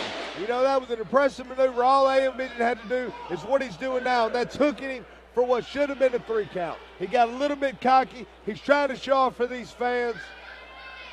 Whoa, he tried it again. This time Jerry Lynn caught him. guillotined him with a leg drop, spilling him all the way to the floor. Now Eric Andrews, the only man of the three left back in the ring. Of course, if this goes to a count out, AM Vision will retain the TV title. Now Eric Andrews up and over. Pescado onto both men, taking out Jerry Lynn and the champ AM Vision. Now referee Anthony Cervantes, he's counting. All three of the men are down on the opposite side of the ring. Andrews up first. He throws Vision back in. Andrews elects to leave Jerry Lynn where he's at to let that sleeping bear lie for the moment. Andrews going up to the top. He likes throwing the frog splash, as does AM Vision. You know, Andrews looks a little worse for wear. He doesn't look 110% as he's going to the ropes right now. And for a fact, I know he's not 110% as AM Vision just split his legs and give him a groin shot across the top turnbuckle. There's no easy way to land on that, Jingus. Absolutely not. He's not at 110%. If he's lucky, he's at 11% after that. We're talking about 12 inches of steel, baby. Well, right now, Jerry Lynn interrupting the superplex attempt. Now flipping over with the sunset flip and the suplex all at once. Jerry Lynn. Jerry Lynn capitalizing brilliantly. The X Factor being the unexpected third man in this match. Good heaven, no! We were just half a second away. Now trying for it on Andrews. Andrews kicks out as well. There's that experience coming into play with Jerry Lynn. He knew when AM Vision kicked out, he knew he had another devastating man over there to try and get a pin attempt on. Jerry Lynn now is signaling he's going to go for that cradle pile driver. That's his patented maneuver, but Andrews gets out. Dragon's Curse kick, and Lynn goes down. Nice move from the Dragon. Yeah, what a match. This is amazing. 1 and 2, Vision to his senses just in time to save his title. Absolutely. You know, Vision is the man who's got everything to lose and nothing to gain here. If he wins, what does he get? What he's already got. Jerry Lynn and Eric Andrews, they're the men. They've got to beat the champion. Now battling back and forth. Jerry Lynn still holding his head after that last move. Eric comes charging in and gets hot-shotted onto the top rope. Now AM Vision turns around. Spin kick onto Andrews, knocks him down. Hook his tights, baby. Hook his tights. Call it an evening. Jerry Lynn in for the save. Come on, Vision. Hook the man's tights. Do what you got to do, baby. You're the champion. Lynn once again, well, he was trying for the cradle. Now going for the backslide. He's got the man down. Now Eric Andrews flips him over. He's got Jerry Lynn pinned. Only a 2 count. Lynn gets out of it. Man, everybody, these guys have stepped up their game even more so than I thought they would after they saw Jerry Lynn come through that curtain. And you're kidding me. Andrews trying to pile drive Jerry Lynn. Lynn caught him. He's going for the Kryptonite Crunch. He nails it. That could be it right there, Jingus. Another one of his favorite moves. But Vision in to save his title once again. Vision, he knows he's the odd man out. He knows that he can lose the belt without being beaten. Now a TKO. What a move.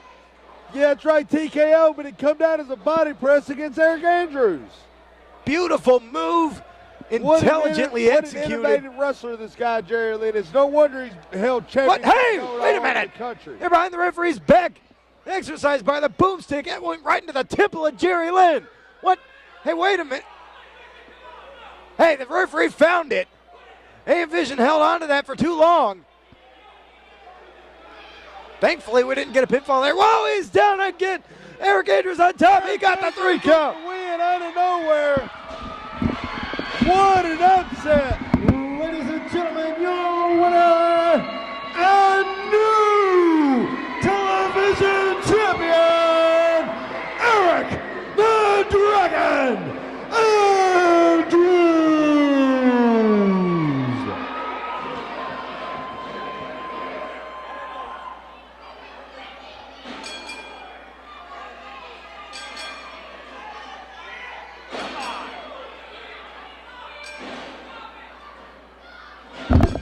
Match is over here.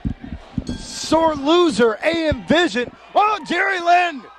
He didn't take kindly. There's a cradle pile driver. Adding injury to injury. Vision's lost his title and got dropped on his head. Good. Bad news is mostly for me. When I booked myself on this show about 3 months ago, my knee was in great shape. I went to the doctor. He said I'm going to have surgery on it in January, and I cannot wrestle under doctor's orders. But I am here tonight, and I'm in the corner of Bill Dundee, LT Funk. What'd you say? What'd you say, Bill? What'd you say, Fox? Let me tell you something. Before this night's over, I swear to God, I'm going to whoop about 50 pounds off your fat ass. What, you want to say something? You want to say something? Y'all want to hear what he's got to say? You know, Farron, I would give it to you, but by popular demand, you guys, you want to hear it? Huh? Okay, I want to hear what you got to say. Mantel, this is a bunch of bullshit you're coming out here with, sir. This whole I hurt my knee, my toe, whatever part of your body you hurt. I'm telling you what, I'm not scared of LT Funk. I'm not scared of Bill Dundee. And I'm sure not scared of you, Dutch Mantel. So after I whip his ass, you can bring your butt up here, I'll whoop your ass too. And if anybody in here wants to come down here as well, I'll whoop your asses too. Back to Well, action. I'll tell you what a way to start off. Dutch Mantel out here popping shoe, baby, letting these guys know what they got to look forward to if they happen to wind up on that side of the ring. That's right. Now, fans, originally the match was supposed to have been Dutch Mantel teaming with superstar Bill Dundee. Unfortunately, Dutch recently suffered an injury. Under his doctor's orders, he could not wrestle here tonight. But I tell you what the difference is, Genghis. This ain't like most of your promotions where Dutch Mantel just don't show up because he hurt his knee. The man is right there where he said he was going to be. He's in the corner of his old partner, sometimes nemesis, but definitely old friend, superstar Bill Dundee. The man is here. The USWO produced who they said they were going to produce. And what a night of legends we got right here on USWO Late Night. That's right, and hey, it just so happens that with this substitution, LT Funk and Bill Dundee, in fact, are former tag champions together. You know, I remember that. I made my returns to the USWO after some brief time off about this time last year, and what a surprise it was to Hot Rod Miggs to show up and see that Bill Dundee and LT Funk were the USWO Tag Team Champions. Now, Tim Ernesto, I can't say enough good things about this guy either, and I can't say enough questionable things about his tactics sometimes. LT Funk all over him with an arm drag, and LT does like that arm drag. Now Ernesto claiming a hair pull. Ernesto and Farron Fox, let's talk about them for a minute. They've got, first of all, a couple of managers on their side. They've got Devious G. They've got Farron's one-time tag partner, Quentin Charisma, out there with them. And but I tell you what, I don't think, taking nothing away from Quentin and Devious G, I love them guys like I love my own mother. But even together, I don't know if they outweigh the Dirty Dutchman on the other side of the ring. not when he's got that bullwhip. Oh, no. I mean, I'll take a SWAT team against Dutch Mantel, Tim and Ernesto, even then, the victim it might of be a long short odds. jab from the superstar, the living legend himself, superstar Bill Dundee. You know, have you ever noticed that about a lot of our Australian wrestlers? They favor those short punches, the short jabs, start quickly without any warning. The superstar is a master of that. Well, I tell you what, baby, right here at the Tennessee State Fairgrounds, Christmas night, 1998, Hot Rod Miggs was the victim of some of those short punches from superstar Bill Dundee. And I tell you what, it's not a fun place to be, baby. And let's just see if Farron Fox is going to find out right now. Flamboyant Farron, hey, he just grabbed the bullwhip away from Dutch when he wasn't looking. I don't think Farron is, I don't think he's licensed to use that. Paying for that before the end over. That's a shoot, baby. Yeah. Farron just might have to pay for touching somebody's gimmick right there. And he just paid for it as Bill poked him in the eyes. And now he's paying for it as... Now, wow. Give a honey meaning to ride a little pony right here at the Tennessee State Fairgrounds. And a punch there from Dirty Dutch as well. There he goes. Farron heading to the safe side of the ring. I think he was going to get a little jump start from Dutch Mantel there. Farron biting off more than he could chew. Ernesto furiously arguing with the referee, Jay West. Now, Ernesto, a dangerous individual himself, nowhere near sane, very quick, and an experienced veteran who is proficient in many different styles of wrestling. Well, you know, I tell you what happened right there. I think Dutch Mantell may have just been a little bit shocked because I don't think that he thought Farron, of all people, had the testicular fortitude, or let alone maybe even the testiculars, to take his bullwhip away from him. It would be a question indeed. Right now, Bill Dundee, he's just playing with Farron Fox. He's just messing with him before landing that right punch. That's one thing that these old Memphis superstars are specialists of, are those mind games. They can psych you out, and there's a stomp for Quentin and one for Gordon. You know, Gordon and Quinn not paying attention, and they paid the price, and now Dundee on guard. Farron with a high-pitched squeal there, and now tossing it to Ernesto. The referee not too happy about that. Quentin just trying to get his umbrella back. You know, Farron Fox says he's had enough. He lets the veteran Tim Ernesto in. And now, Bill Dundee pulls him up short. Now, Tim Ernesto, I don't think he's going to be psyched out by any of this mind gamesmanship. He's been going at this in wrestling too long himself. Whoa. Tim Ernesto begging him, come on, Bill, don't kick him between the legs. And he done it anyway, unbeknownst to the referee. Yeah, LT Falk turned him around at just the wrong time. And whoa, look at Dutch Mantell. He was slowly walking around ringside there, menacing the opponents. Ernesto's still feeling the burn from that shot on him from the superstar. Now tag into LT Falk, a man who I think I originally came up with the name the second generation superstar for him, but it's stuck. Many people refer to him that way now. This young man has a heck of a future in front of him. I tell you what, LT Falk, getting to take it to him, you know, like you said, he does have a hell of a future in front of him. The kid's got a lot to learn, and who better to learn from than the Dirty Dutchman and the superstar Bill Dundee. Now Ernesto making a cover, only a 2 count there. Former World Tag Team Champion Ernesto, second generation wrestler like LT. His father, Tom Ernesto, one of the original assassins, a man known very well to both Dutch Mantell and Bill Dundee. You know, absolutely, these guys have been around many, many years.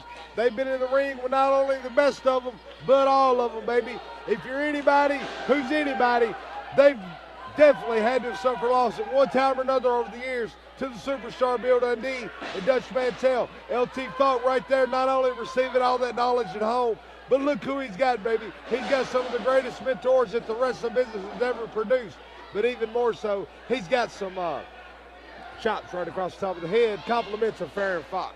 Yeah, Farron, he's bigger than LT, he's stronger than LT, and he's abusing that right now. Farron, his favorite mode of wrestling is when he's beaten up on someone smaller than him. It's his particular specialty. And LT looked like he might have been going for some help from the fans. Whoa, hello.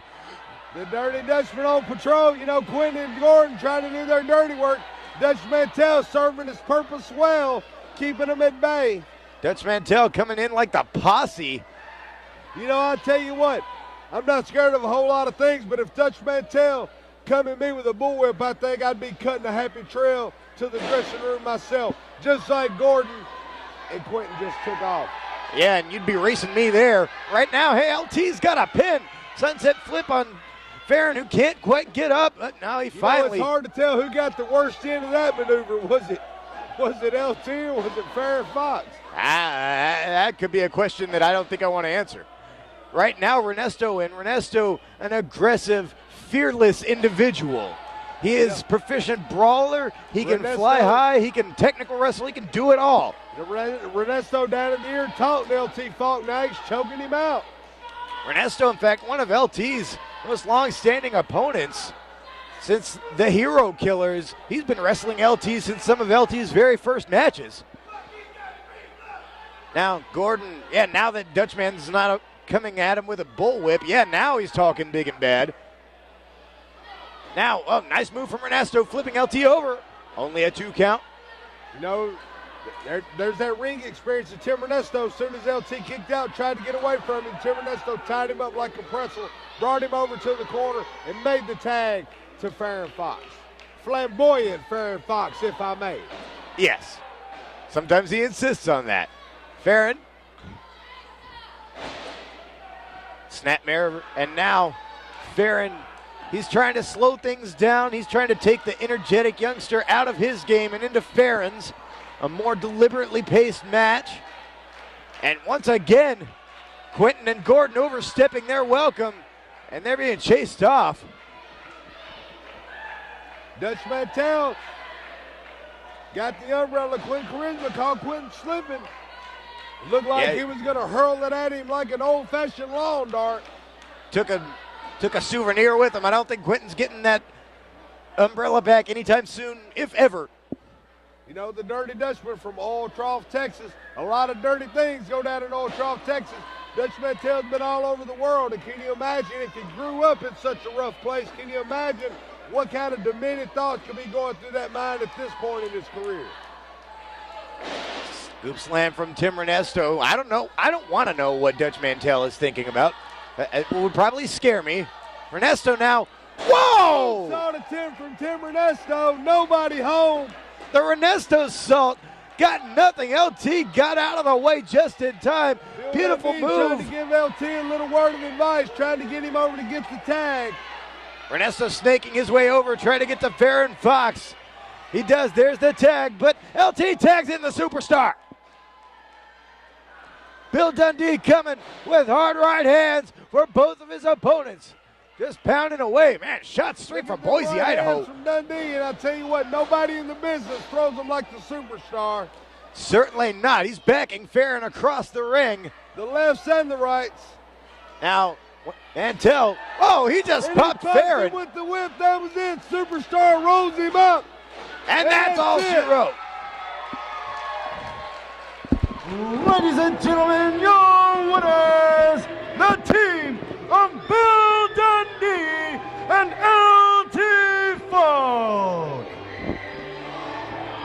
That's the added experience and a little bit of leather. Got the weeks. I've been reading all over the internet. I've heard it in interviews. I've heard it on the street. I've heard it in the dressing room. Chase Stevens wants this belt. Not only is it about the gold, which everybody wants the belt, baby. This is about the pride. This is about the principle. Chase Stevens has got to leave here, and he's got to go wrestle all over the country. Not only does he want to be a champion in TNA, he wants to be the heavyweight champion of the USWO. And Chris Michaels is the only man standing in his way. That's right, and Chris Michaels has tried to throw a lot of roadblocks in his path. He's used Sean Schultz and anybody else he can convince to try and help him. He's thrown them against Chase Stevens. He's tried sneak attacks, gang attacks, anything he can beat. But Stevens is still right on top of him, as you saw with that shoulder tackle. Michaels does have a history of brain injury. He's had several severe concussions, which at one time he thought might force him out of wrestling. He managed to recover, but you can't ever fully recover from a concussion.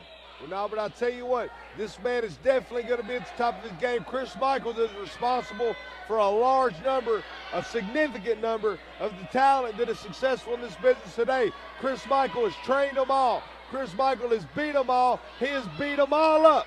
And now he wants to add Chase Stevens to that list, and not in a way where people like you, Genghis, can come along. People like you can say that he had to have help. So what? So the people like you, what are you trying to say? That he's not championship material because he needed a little bit of help? You've never needed help doing anything in your life, Genghis. Okay, that could be a point. What do you mean you don't think that should be a point? That is the point. Well, I just think the most important thing here is just finding out which man is the better wrestler. Well, he was the better wrestler. He was smart enough to get help. Doesn't that make him the better wrestler? Okay, this is an argument I'm not going to win. Right now, collar and elbow tie up. Chris Michaels with that cheap shot into the gut. Michaels is complete a wrestler as I have ever seen. He is truly amazing, combining all the fundamentals with all the knowledge as well. Yes, sir. We're joined here by my good friend, Hot Chocolate Corey Williams. Corey Williams, congratulations on a successful victory. You put the final call, the last call, on Booty Call. What do you got to say about that? Somebody better call somebody. Why you up here carrying Genghis? Well, you know what, man? I'll tell you what. It wasn't too long ago. I'm sure these fans know just as sure as Chris Michaels took that big clothesline over the top rope. I don't know if you heard, Corey Williams. I suffered a fractured neck not too long ago, so I've been reduced to sit next to him. Well, finally, they'll have some flavor and some knowledge on this show. Hey, Rod, I just came to wish you a Merry Christmas and a Happy New Year. I'm finna get out of here and hit the road, get the highways and byways. Genghis, nah. Always great thank to you. talk, guys. Whoa! Corey Williams. But I don't know how great it is for Chris Michaels and Shawn Schultz as they're the recipient of the catapult over the top rope by the wannabe champion, and I stress, want to be champion, Chase Stevens. Well, technically that's true. He does want to be the champion, and he's taking all the risks he can. Dived out of the ring onto the concrete, took out both men. You have got to respect the fortitude of the USWO. They have got the absolute best, the best referee the business has to offer, and that's Kurt Herring. This is the most important matchup. This is the matchup that winds up 2006.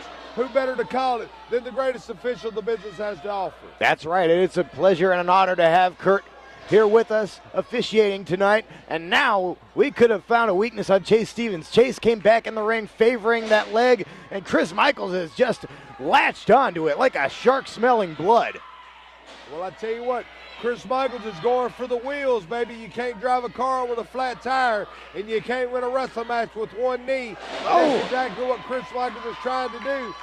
Trying to, but he caught an enziguri, which flipped him around. Chase Stevens not out of this fight, not by a long shot. Trying to fight on one leg. Chase Stevens with the arm drag right into the armbar.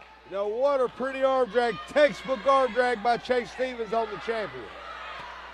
Now, Chase trying to hold Chris here for a moment. This armbar puts pressure on the arm. It also lets Chase relax, lets him try to stretch and get some feeling back into that leg. As you can see, he keeps changing positions on it. You absolutely, nobody, not you, me, or anybody else, nobody can take anything away from Chase Stevens.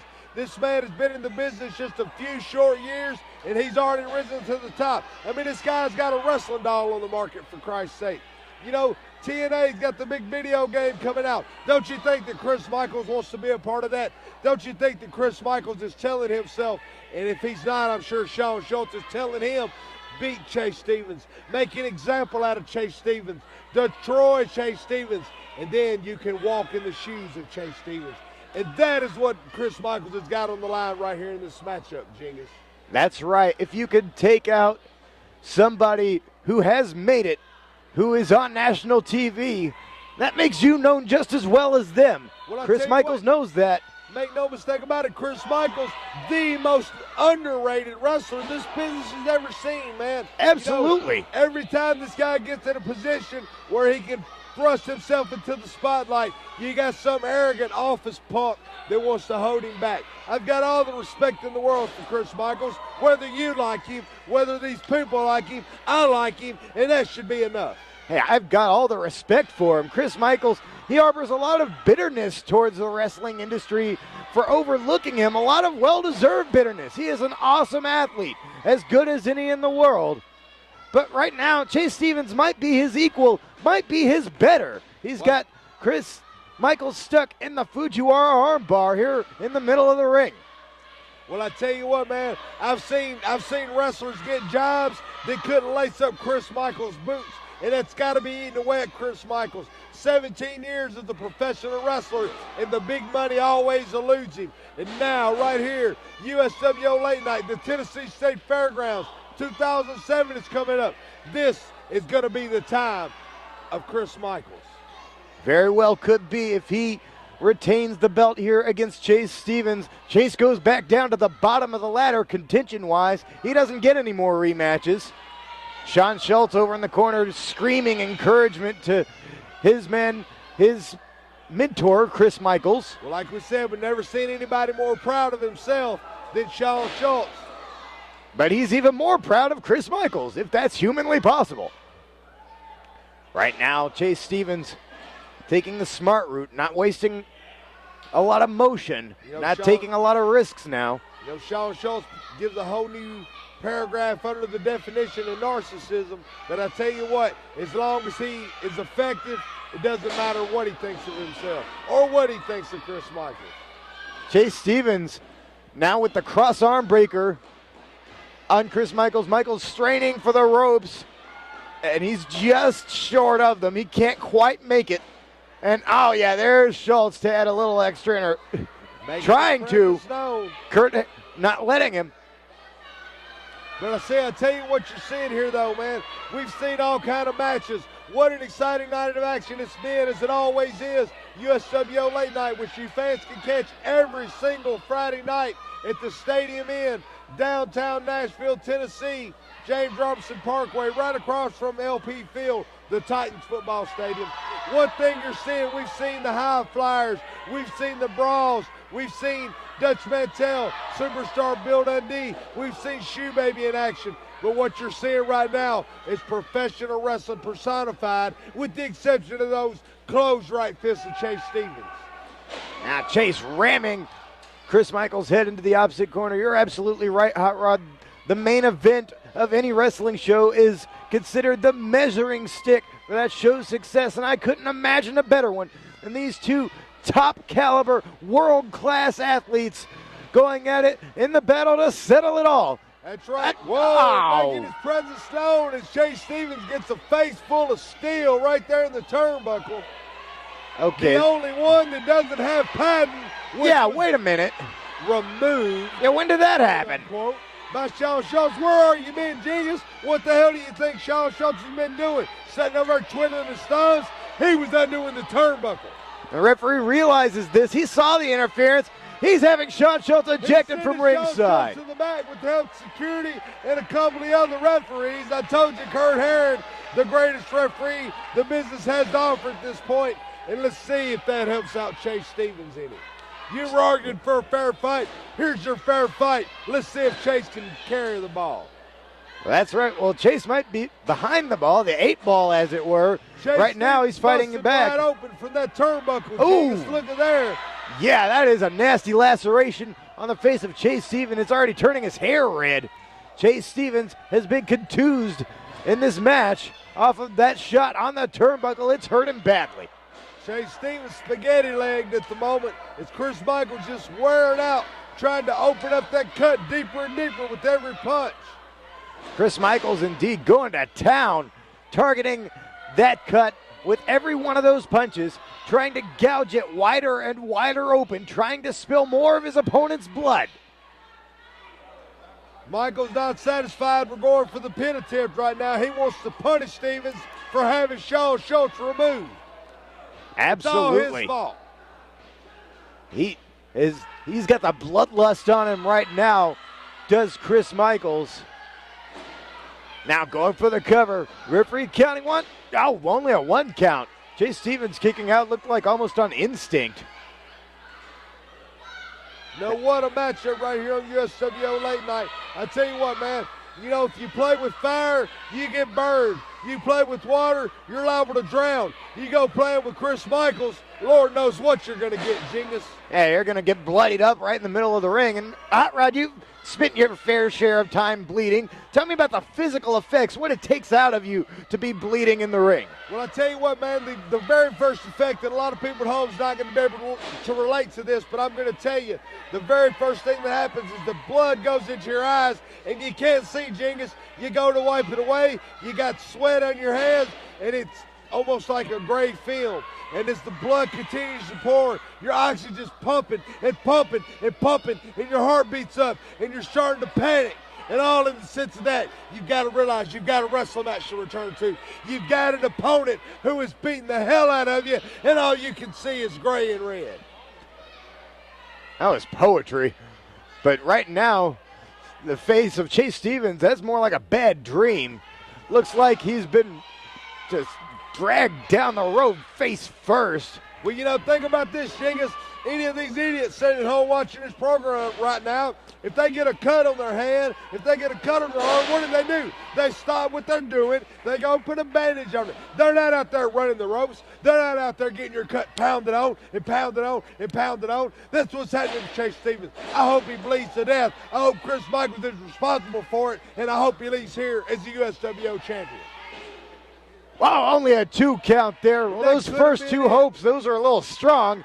But yeah, that is a nasty cut. It's obviously having its effect on Chase Stevens. What are you talking about? Is there something wrong in this day and age with the man getting his head busted open and bleeding to death? Yeah, I would think so. I don't want that to happen. Well, Chris Michaels wants it to happen. Obviously he does. He's focused on that cut like a piranha. Well, I'll tell you how they can fix that. Was that his tooth that went flying? I think it was. I think he just knocked a tooth out of Chase Stevens' head. Well, I tell you what, if you care so much about Chase Stevens, you go up there, you take off this white shirt you're wearing, and you throw it in. Match is over, problem solved.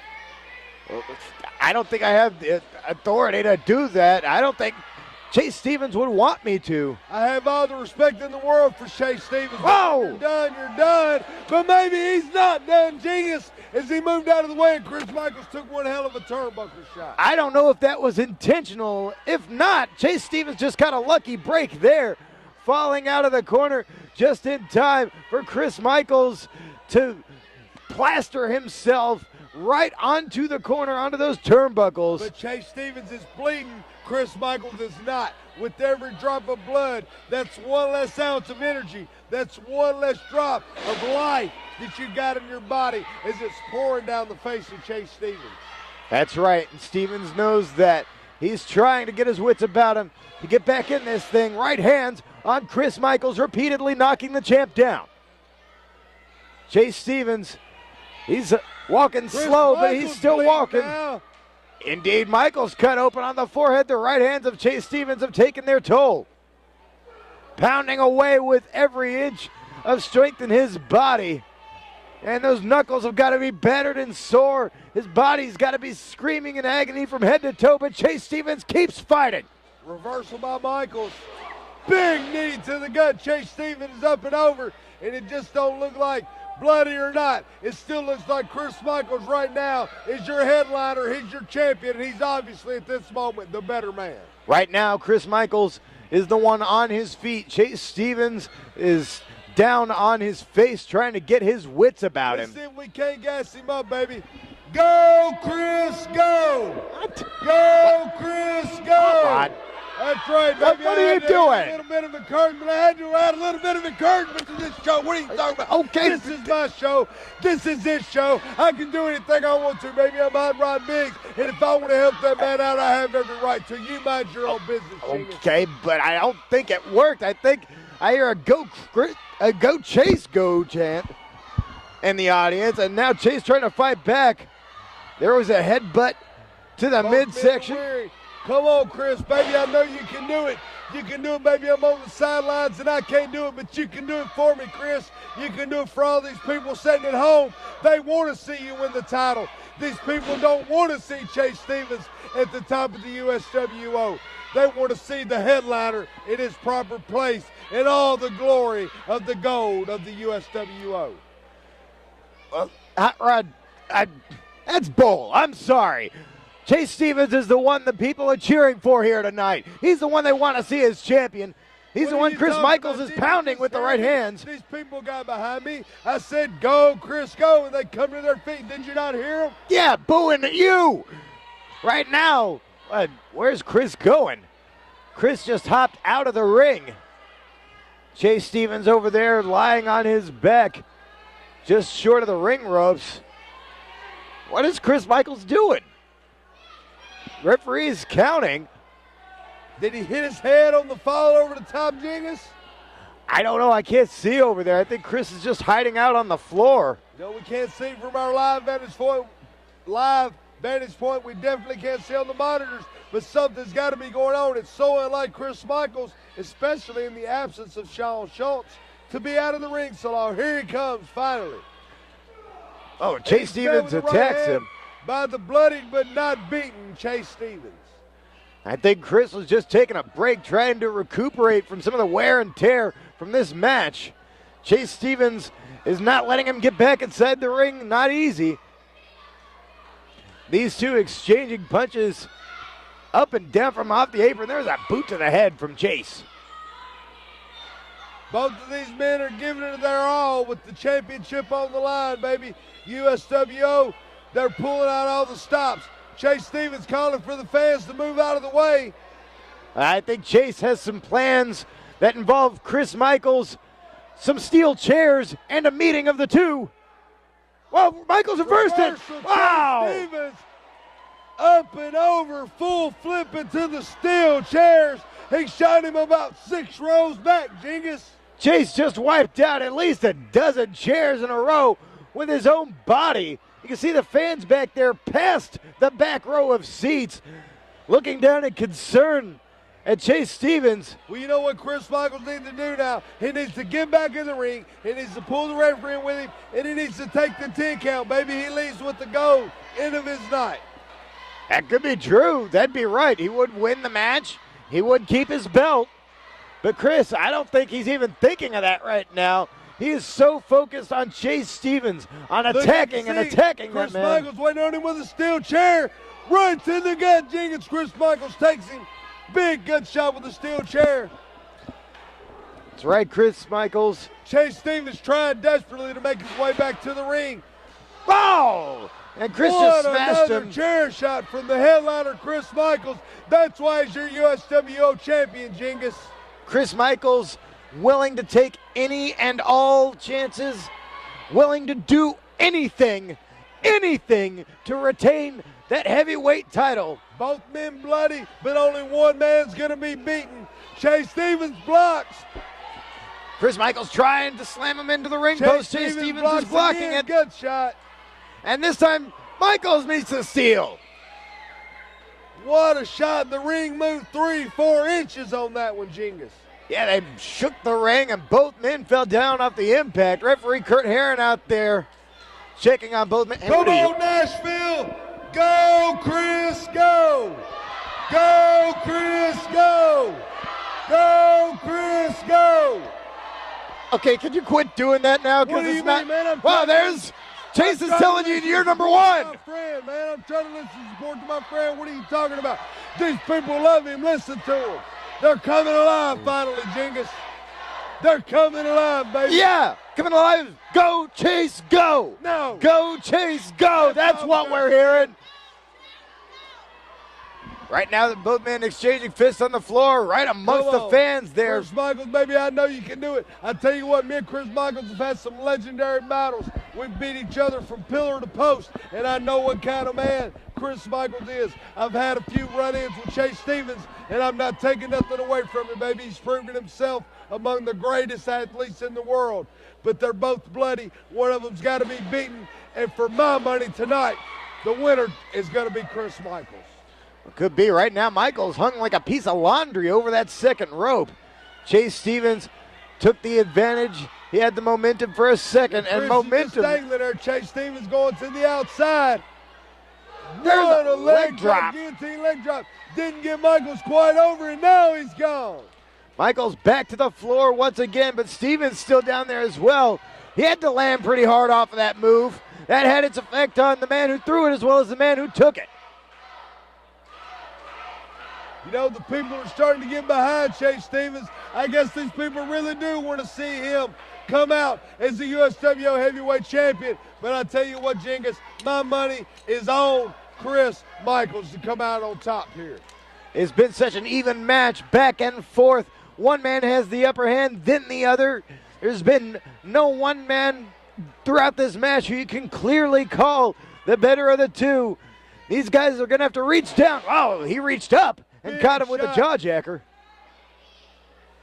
Tell you what, that'll send you drinking juice for about a week, man. Forget about the ham sandwiches, forget about the cheeseburgers, even forget about your fruit and your pineapples, because you get one of those shots, you ain't eating nothing but Ensure for the week, baby. That's right. After this match, crystals in a blender. I mean, both of these guys could be going to the emergency room after this match, winner and loser. Tell you what, from where I'm sitting, I tell you what, I've been a victim, like you said, many stitches. I know what it's like. I'm absolutely no stranger to having blood pour down my head. And Chase Stevens looks a little worse for wear right now. And it does look like, from where I'm sitting anyway, Jingus, the man's going to need a dozen or so stitches in his head before this night's over. Looks like, yeah. Now picking him back up by the hair once again. Michaels, the headliner, trying to find a way to put that final nail in the coffin.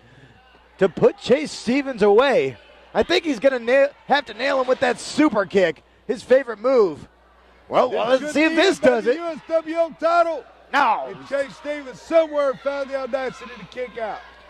Chase Stevens, he's as tough as they come. Stevens. Come on, baby. Come on, Chris. You can do it, baby.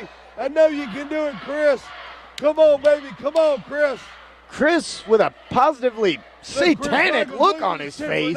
Resorting to just a straight-out double-hand choke, literally trying to choke the life out of Chase Stevens.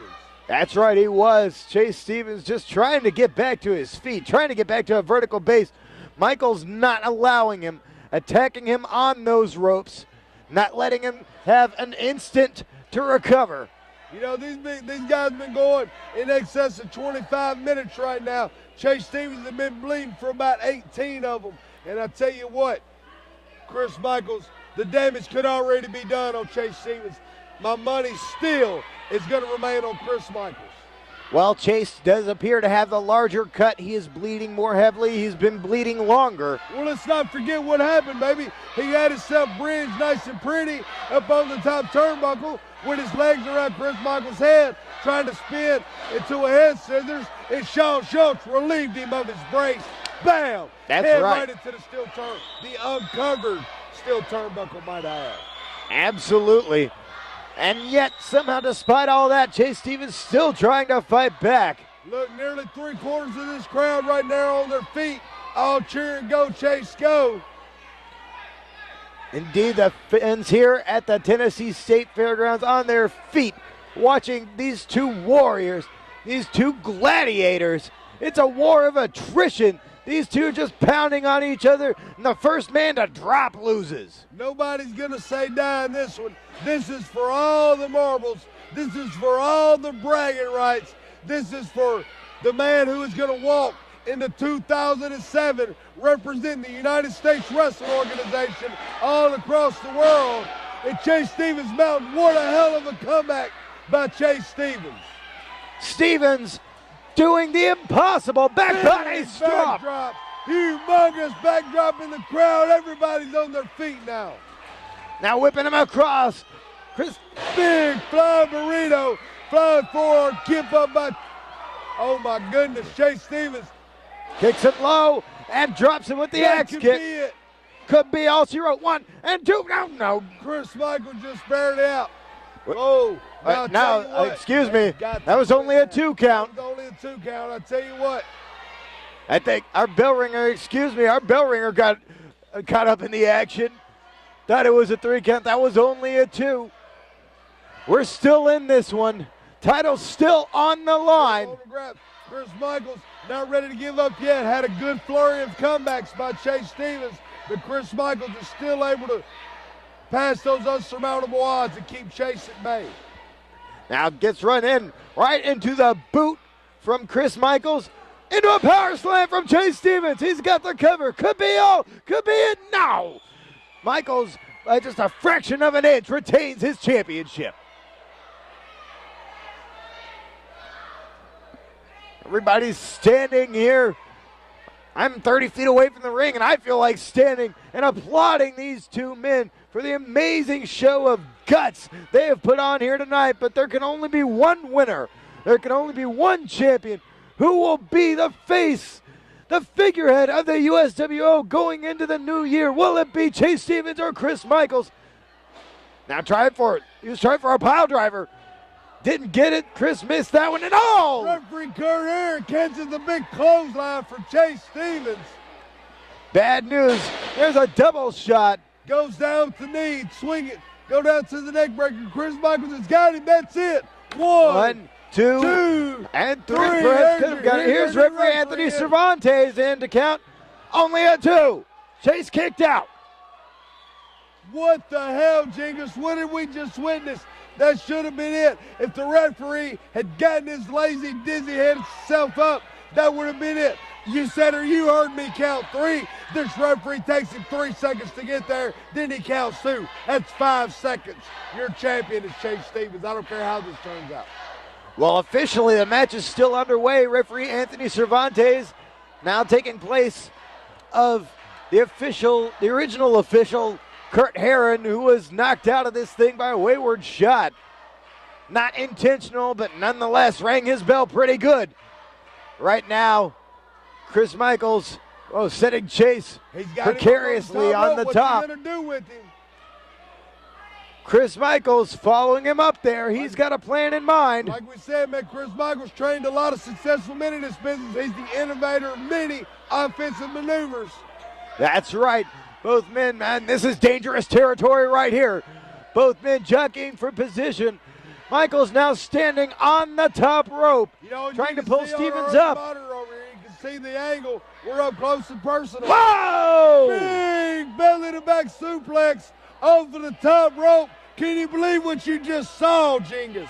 No, I can't, man. If Chris Michaels could have pinned him, I think he would have had it all. But the impact bounced Chase Stevens away from Chris Michaels. How disappointed I will be if this matchup ends in a double countout after a maneuver like that. Man, I would hope it wouldn't, but man, it might. That had to take its toll out of both men. Chris Michaels moving first. He's rolled over onto his stomach. He's trying desperately to crawl over on top of Chase Stevens. Chase Stevens hasn't moved at all. He's breathing a little bit. That's all the movement I see out of him. Chris drapes the arm over. 1, 2, no! Chase Stevens barely out at the count of 3. Chris Michaels just barely had that cover, had the arm draped over, did not have the leg hooked. Chase Stevens was able to kick out of it. And now Chris Michaels once again moving first, getting up to his feet. He's looking a little unsteady, but he's up on his feet first. Chase isn't even budging. Chris hauling him up by the hair. You cannot take nothing away. I've said it before. I'll say it again. You can't take nothing away from Chase Stevens. What a physical battle this has been, Genghis. USWO Late Night right here from the Tennessee State Fairgrounds. What a grueling, bloody, competitive, painful match this has been, not only for your champion Chris Michaels, but obviously for the man who's been on the receiving end of most of the punishment, Chase Stevens. That's right, and now Chris Michaels screaming at Chase, screaming that he's the champ, he's the greatest. Losing his temper. He's literally got Chase Stevens. He had him by the hair telling him, I'm the champ, I'm the champ. Now Chase whipped hard into the opposite corner. I haven't seen Chase so much as make a move. He's just been picked up, carried around, thrown around by Chris Michaels. Well, you know, your average man would have been done 25 minutes ago. So that speaks a lot for the fortitude, the audacity, the intestinal fortitude, Grandma used to call it guts, of Chase Stevens. Oh, Chase caught him that time. Alabama powerbomb, and no! Chris Michaels just barely got that shoulder up. I thought we had it right there, but we did not. It's still going. Match still continues. Right now, referee counting. Chase Stevens trying to get up to his feet. He's got a hold of 1 foot and 1 leg on Chris Michaels. Chase stumbling around. Michaels not moving after that last move. I'm not sure Chase knows what he wants to do, and he's going to the top. Oh, I don't know if this is a good idea at all. That laid his head open about 20 minutes ago, Genghis. That's right, and Chase looks like, he's climbing all the way to the top. Could he be? Like he might be going for a moonsault. Looks like, can he do it? Does he have it? Moonsault onto the knees. He had one, baby, but Chris Michaels was there waiting on him. He was playing a little bit of possum right there. Oh, There's super kick. Referee out of the picture, Genghis. What are we gonna do? Do you gotta go up there and make the 3 count now? I don't have a striped shirt anymore. Right now, he stuffed him on the power bomb. Sit down power bomb. Chris Michaels knows that the referee's not there. No word he's out. The original referee, Kurt Herron. Crawling back into the ring out of nowhere. I ain't seen the guy in 10 minutes. And now he's back all of a sudden. I smell a conspiracy, Genius. I don't know about that. Kurt Herron finally trying to make a recovery. He saw the other referee go down. He's more power to Kurt Herron. He deserves a bonus tonight for trying to continue climb up there in the ring. Michaels literally crawling on Chase Stevens. He's got the cover, and this has got to be it. No, it's not. Chase still kicking out. We were literally inches away from the USWO title being decided right here on USWO Late Night. But Chase Stevens, somewhere deep down, found it. He found the will. He found the desire. He found the audacity to get out. He is climbing up for more. How can you not respect a man like Chase Stevens? Oh, I respect him. I respect both of these men more than words can say. Chris Michaels, he's waiting on him. Waiting on him. He wants that super kick. Coming. And caught by Chase Stevens. He turns him around, has him up, could be going for the Death Valley driver. No, Chris Michaels blocks it, ducks a punch, super kick right in the face. How much more can these men take, Genghis? I don't think Chase Stevens can take any more. I think if Chris covers him, he'll have the championship. He'll retain it right here. You know, win, lose, or draw, both of these men are going to be feeling this match for the next weeks to come. Forever. Whoa, he turned him over. He turned him over into a 3 count. I don't believe it. Upset. I don't believe it. I can't believe what I just seen, Genghis. We have a new USWO heavyweight champion. Ladies and gentlemen, your winner, and new USWO heavyweight champion, the natural Chase Stevens. I can't believe what I just seen here, Genghis. I cannot believe after such a grueling battle, Chase Stevens, in the absence of Shawn Schultz, was able to defeat Chris Michaels. Do you believe in miracles? Do you believe in happy endings? I do. I'm seeing it right now. Chase Stevens regaining what was stolen from him over a month ago here on Christmas night. Yeah, it's a white Christmas. That's white leather on the belt. And, hey, wait a minute. Cut it! Chris Michaels wants a word. Oh, boy.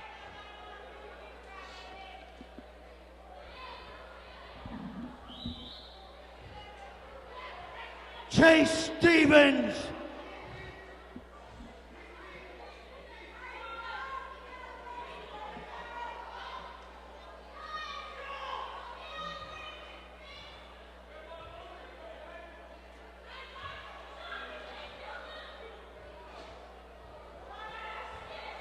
Come on, get up!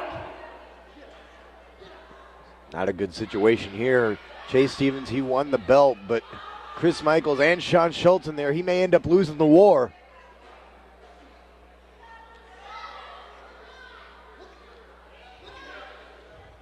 Chase Stevens.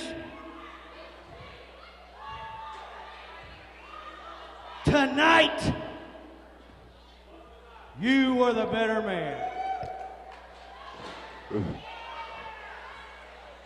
Well, what do you know?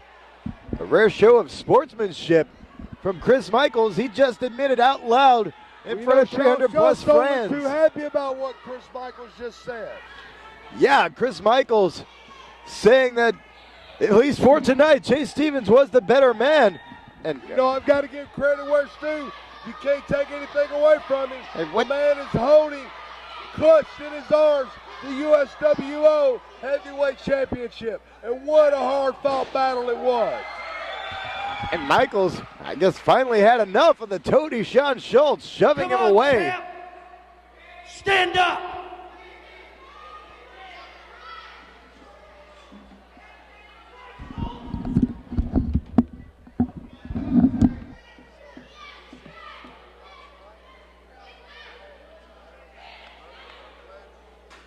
If you didn't hear me, I said tonight, you were the better man.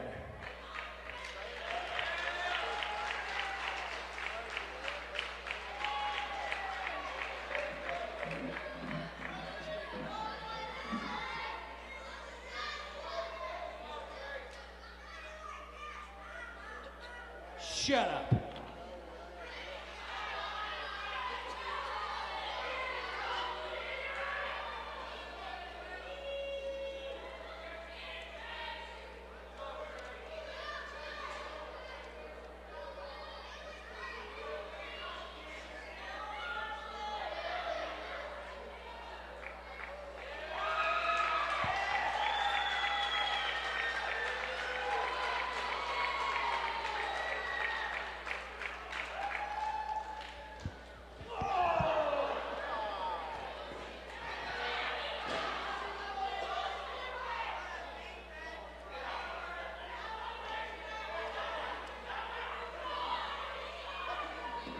Chase Stevens, everybody knows you can't beat Chris Michaels. That was a fluke, a fluke, a fluke, a fluke. It was a fluke. I said it was a fluke. Chase Stevens, you don't deserve this belt. You're a disgrace. You're nothing but a snot-nosed punk prima donna. You don't deserve nothing.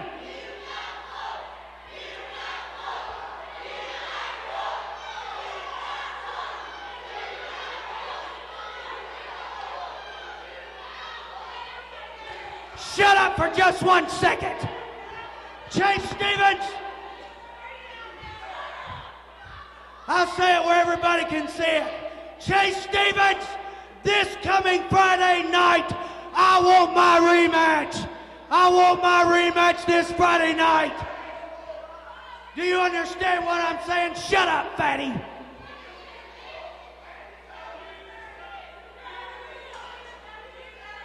You don't deserve this, you piece of trash. Now I want everybody out of my building.